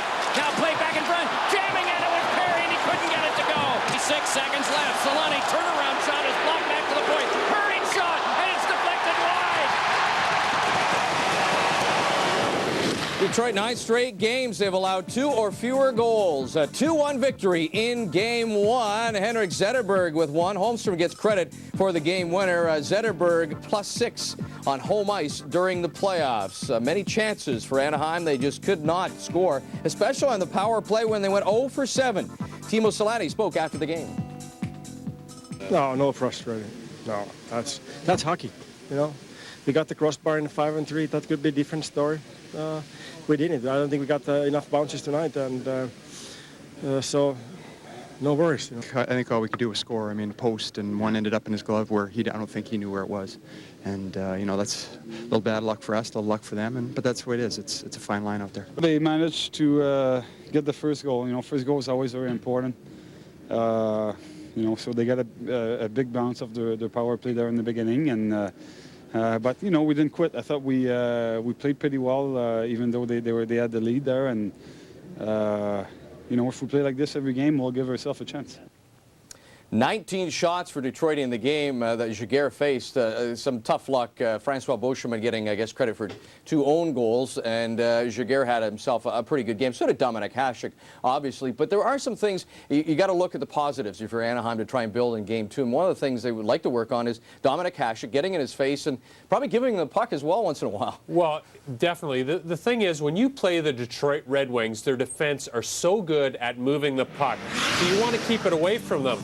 Now, if you can get it to Dominik Hasek, he likes to keep it away from his defensemen at times too, because he'll throw it right by them. So if you're the Anaheim Ducks, get in there, get in front of the D. Look at this, he throws it right to the Anaheim Ducks, which give the Ducks opportunities. So a game plan for them is definitely to put pressure on Dominic Hasek to make it difficult, to put doubt in his mind as to where to play the puck, because he really struggles at times handling that puck, I'll tell you. Jokingly, sometimes I think Dominic Hasek goes out and does those things just to get more involved in the game, because oftentimes Detroit don't allow him to play very much because he doesn't get that many shots. But that wasn't the case with the Ducks, who had over 30 shots in this game. But you're absolutely right. When Dominic Hasek goes out of that net, he can be pretty scary at times. And sometimes you even wonder, does he like his defenseman, or maybe he doesn't trust them with the puck? He sure puts them in some tough situations, doesn't he? Got to get rid of that Arthur Zerbe video that he's still got at home. How to handle a puck for a goaltender. Let's build on those positives for Anaheim, and Chris Kunitz scores early in the third period. Put this, well, and we talked about it in that third period. Anaheim had great chances to win the game because of that goal. Well, they felt that they probably should have scored before the third period, but 1:34 into the third period, the Anaheim Ducks do score a very important goal. It was a 4-on-4 at the time. Cleary won the draw back to Bertuzzi, but watch Bertuzzi. I don't know, he just ended up giving away the puck. And then watch Bertuzzi again. Yeah, that was him. Way over on the left-hand side, he was doing the flyby on Getzlaf, and then Kunitz ends up scoring on the low side on Dominic Hasek. Great shot by Kunitz. Ends up just releasing it, catching Dominic Hasek a little off guard. Dominic Hasek might have been a little bit guilty of coming out and challenging. That's not being guilty of doing anything wrong, but he gave up a little bit too much side, too much room on the glove side low. But on the other hand, it was Todd Bertuzzi who was at fault. He had the opportunity with the puck in the offensive zone, then had the opportunity to take a shot at Getzlaf and just kind of get the lumber on him or something, not taking the penalty. It's those trouble areas again, Greener, right? The blue lines, and boy, you can't give Anaheim a giveaway in that area. They just love to capitalize on those ones. Yeah, and when it comes to Bertuzzi, he played under 10 minutes in this game, didn't have a shot, had a couple of hits, but, you know, I know that he was out for a long time. He's trying to ease his way back in, but he's got to be a more effective player for the Detroit Red Wings, especially if, in fact, the Anaheim Ducks play as aggressively as they did in this game. Bertuzzi's got to fight back. And if there's lots of penalties, he's not going to get much time on the ice either, right? Because he's not going to be out there killing penalties. Yeah, and when I say also, you know, laying the lumber on, that's the wrong thing to do, because you don't want to sit in the penalty box, but you know the gist of it. You can't let a guy go by you, and especially when it ends up setting up a goal. No, that was a flyby. Still, I mean, the Detroit Red Wings are the winners. 2 goals on 19 shots against J.A. Shiger, and 2 own goals for that matter. Randy Carlyle talked after the game. Coach, both of Detroit's goals were kind of ugly, but if you win, are those pretty to the other team, or? Well, I think, you know, you look at it and you do an evaluation, and from our standpoint, we did a lot of the things that we tried to do in the hockey game. We set a game plan out, and we came out on the short end of a hockey game that was highly competitive. The goals, both of the goals actually went off the same defenseman of ours, scored twice tonight. Boschman, the one deflected off of him, sliding across the crease in the first goal, and then the second one, point shot, I think it hit Holmstrom up in the shoulder and rolled down in behind Jaguar, and Boschman, in diving, trying to get the puck, sweep it away, he knocked it in the net. And that's a freak thing that happens, and it happened to us tonight, and we'll move on. But as far as our hockey club and the work ethic that we displayed and the commitment that they came forth, I thought our game was pretty good. For a pretty good game, do you chalk this up to Dominic Hasek in the other net?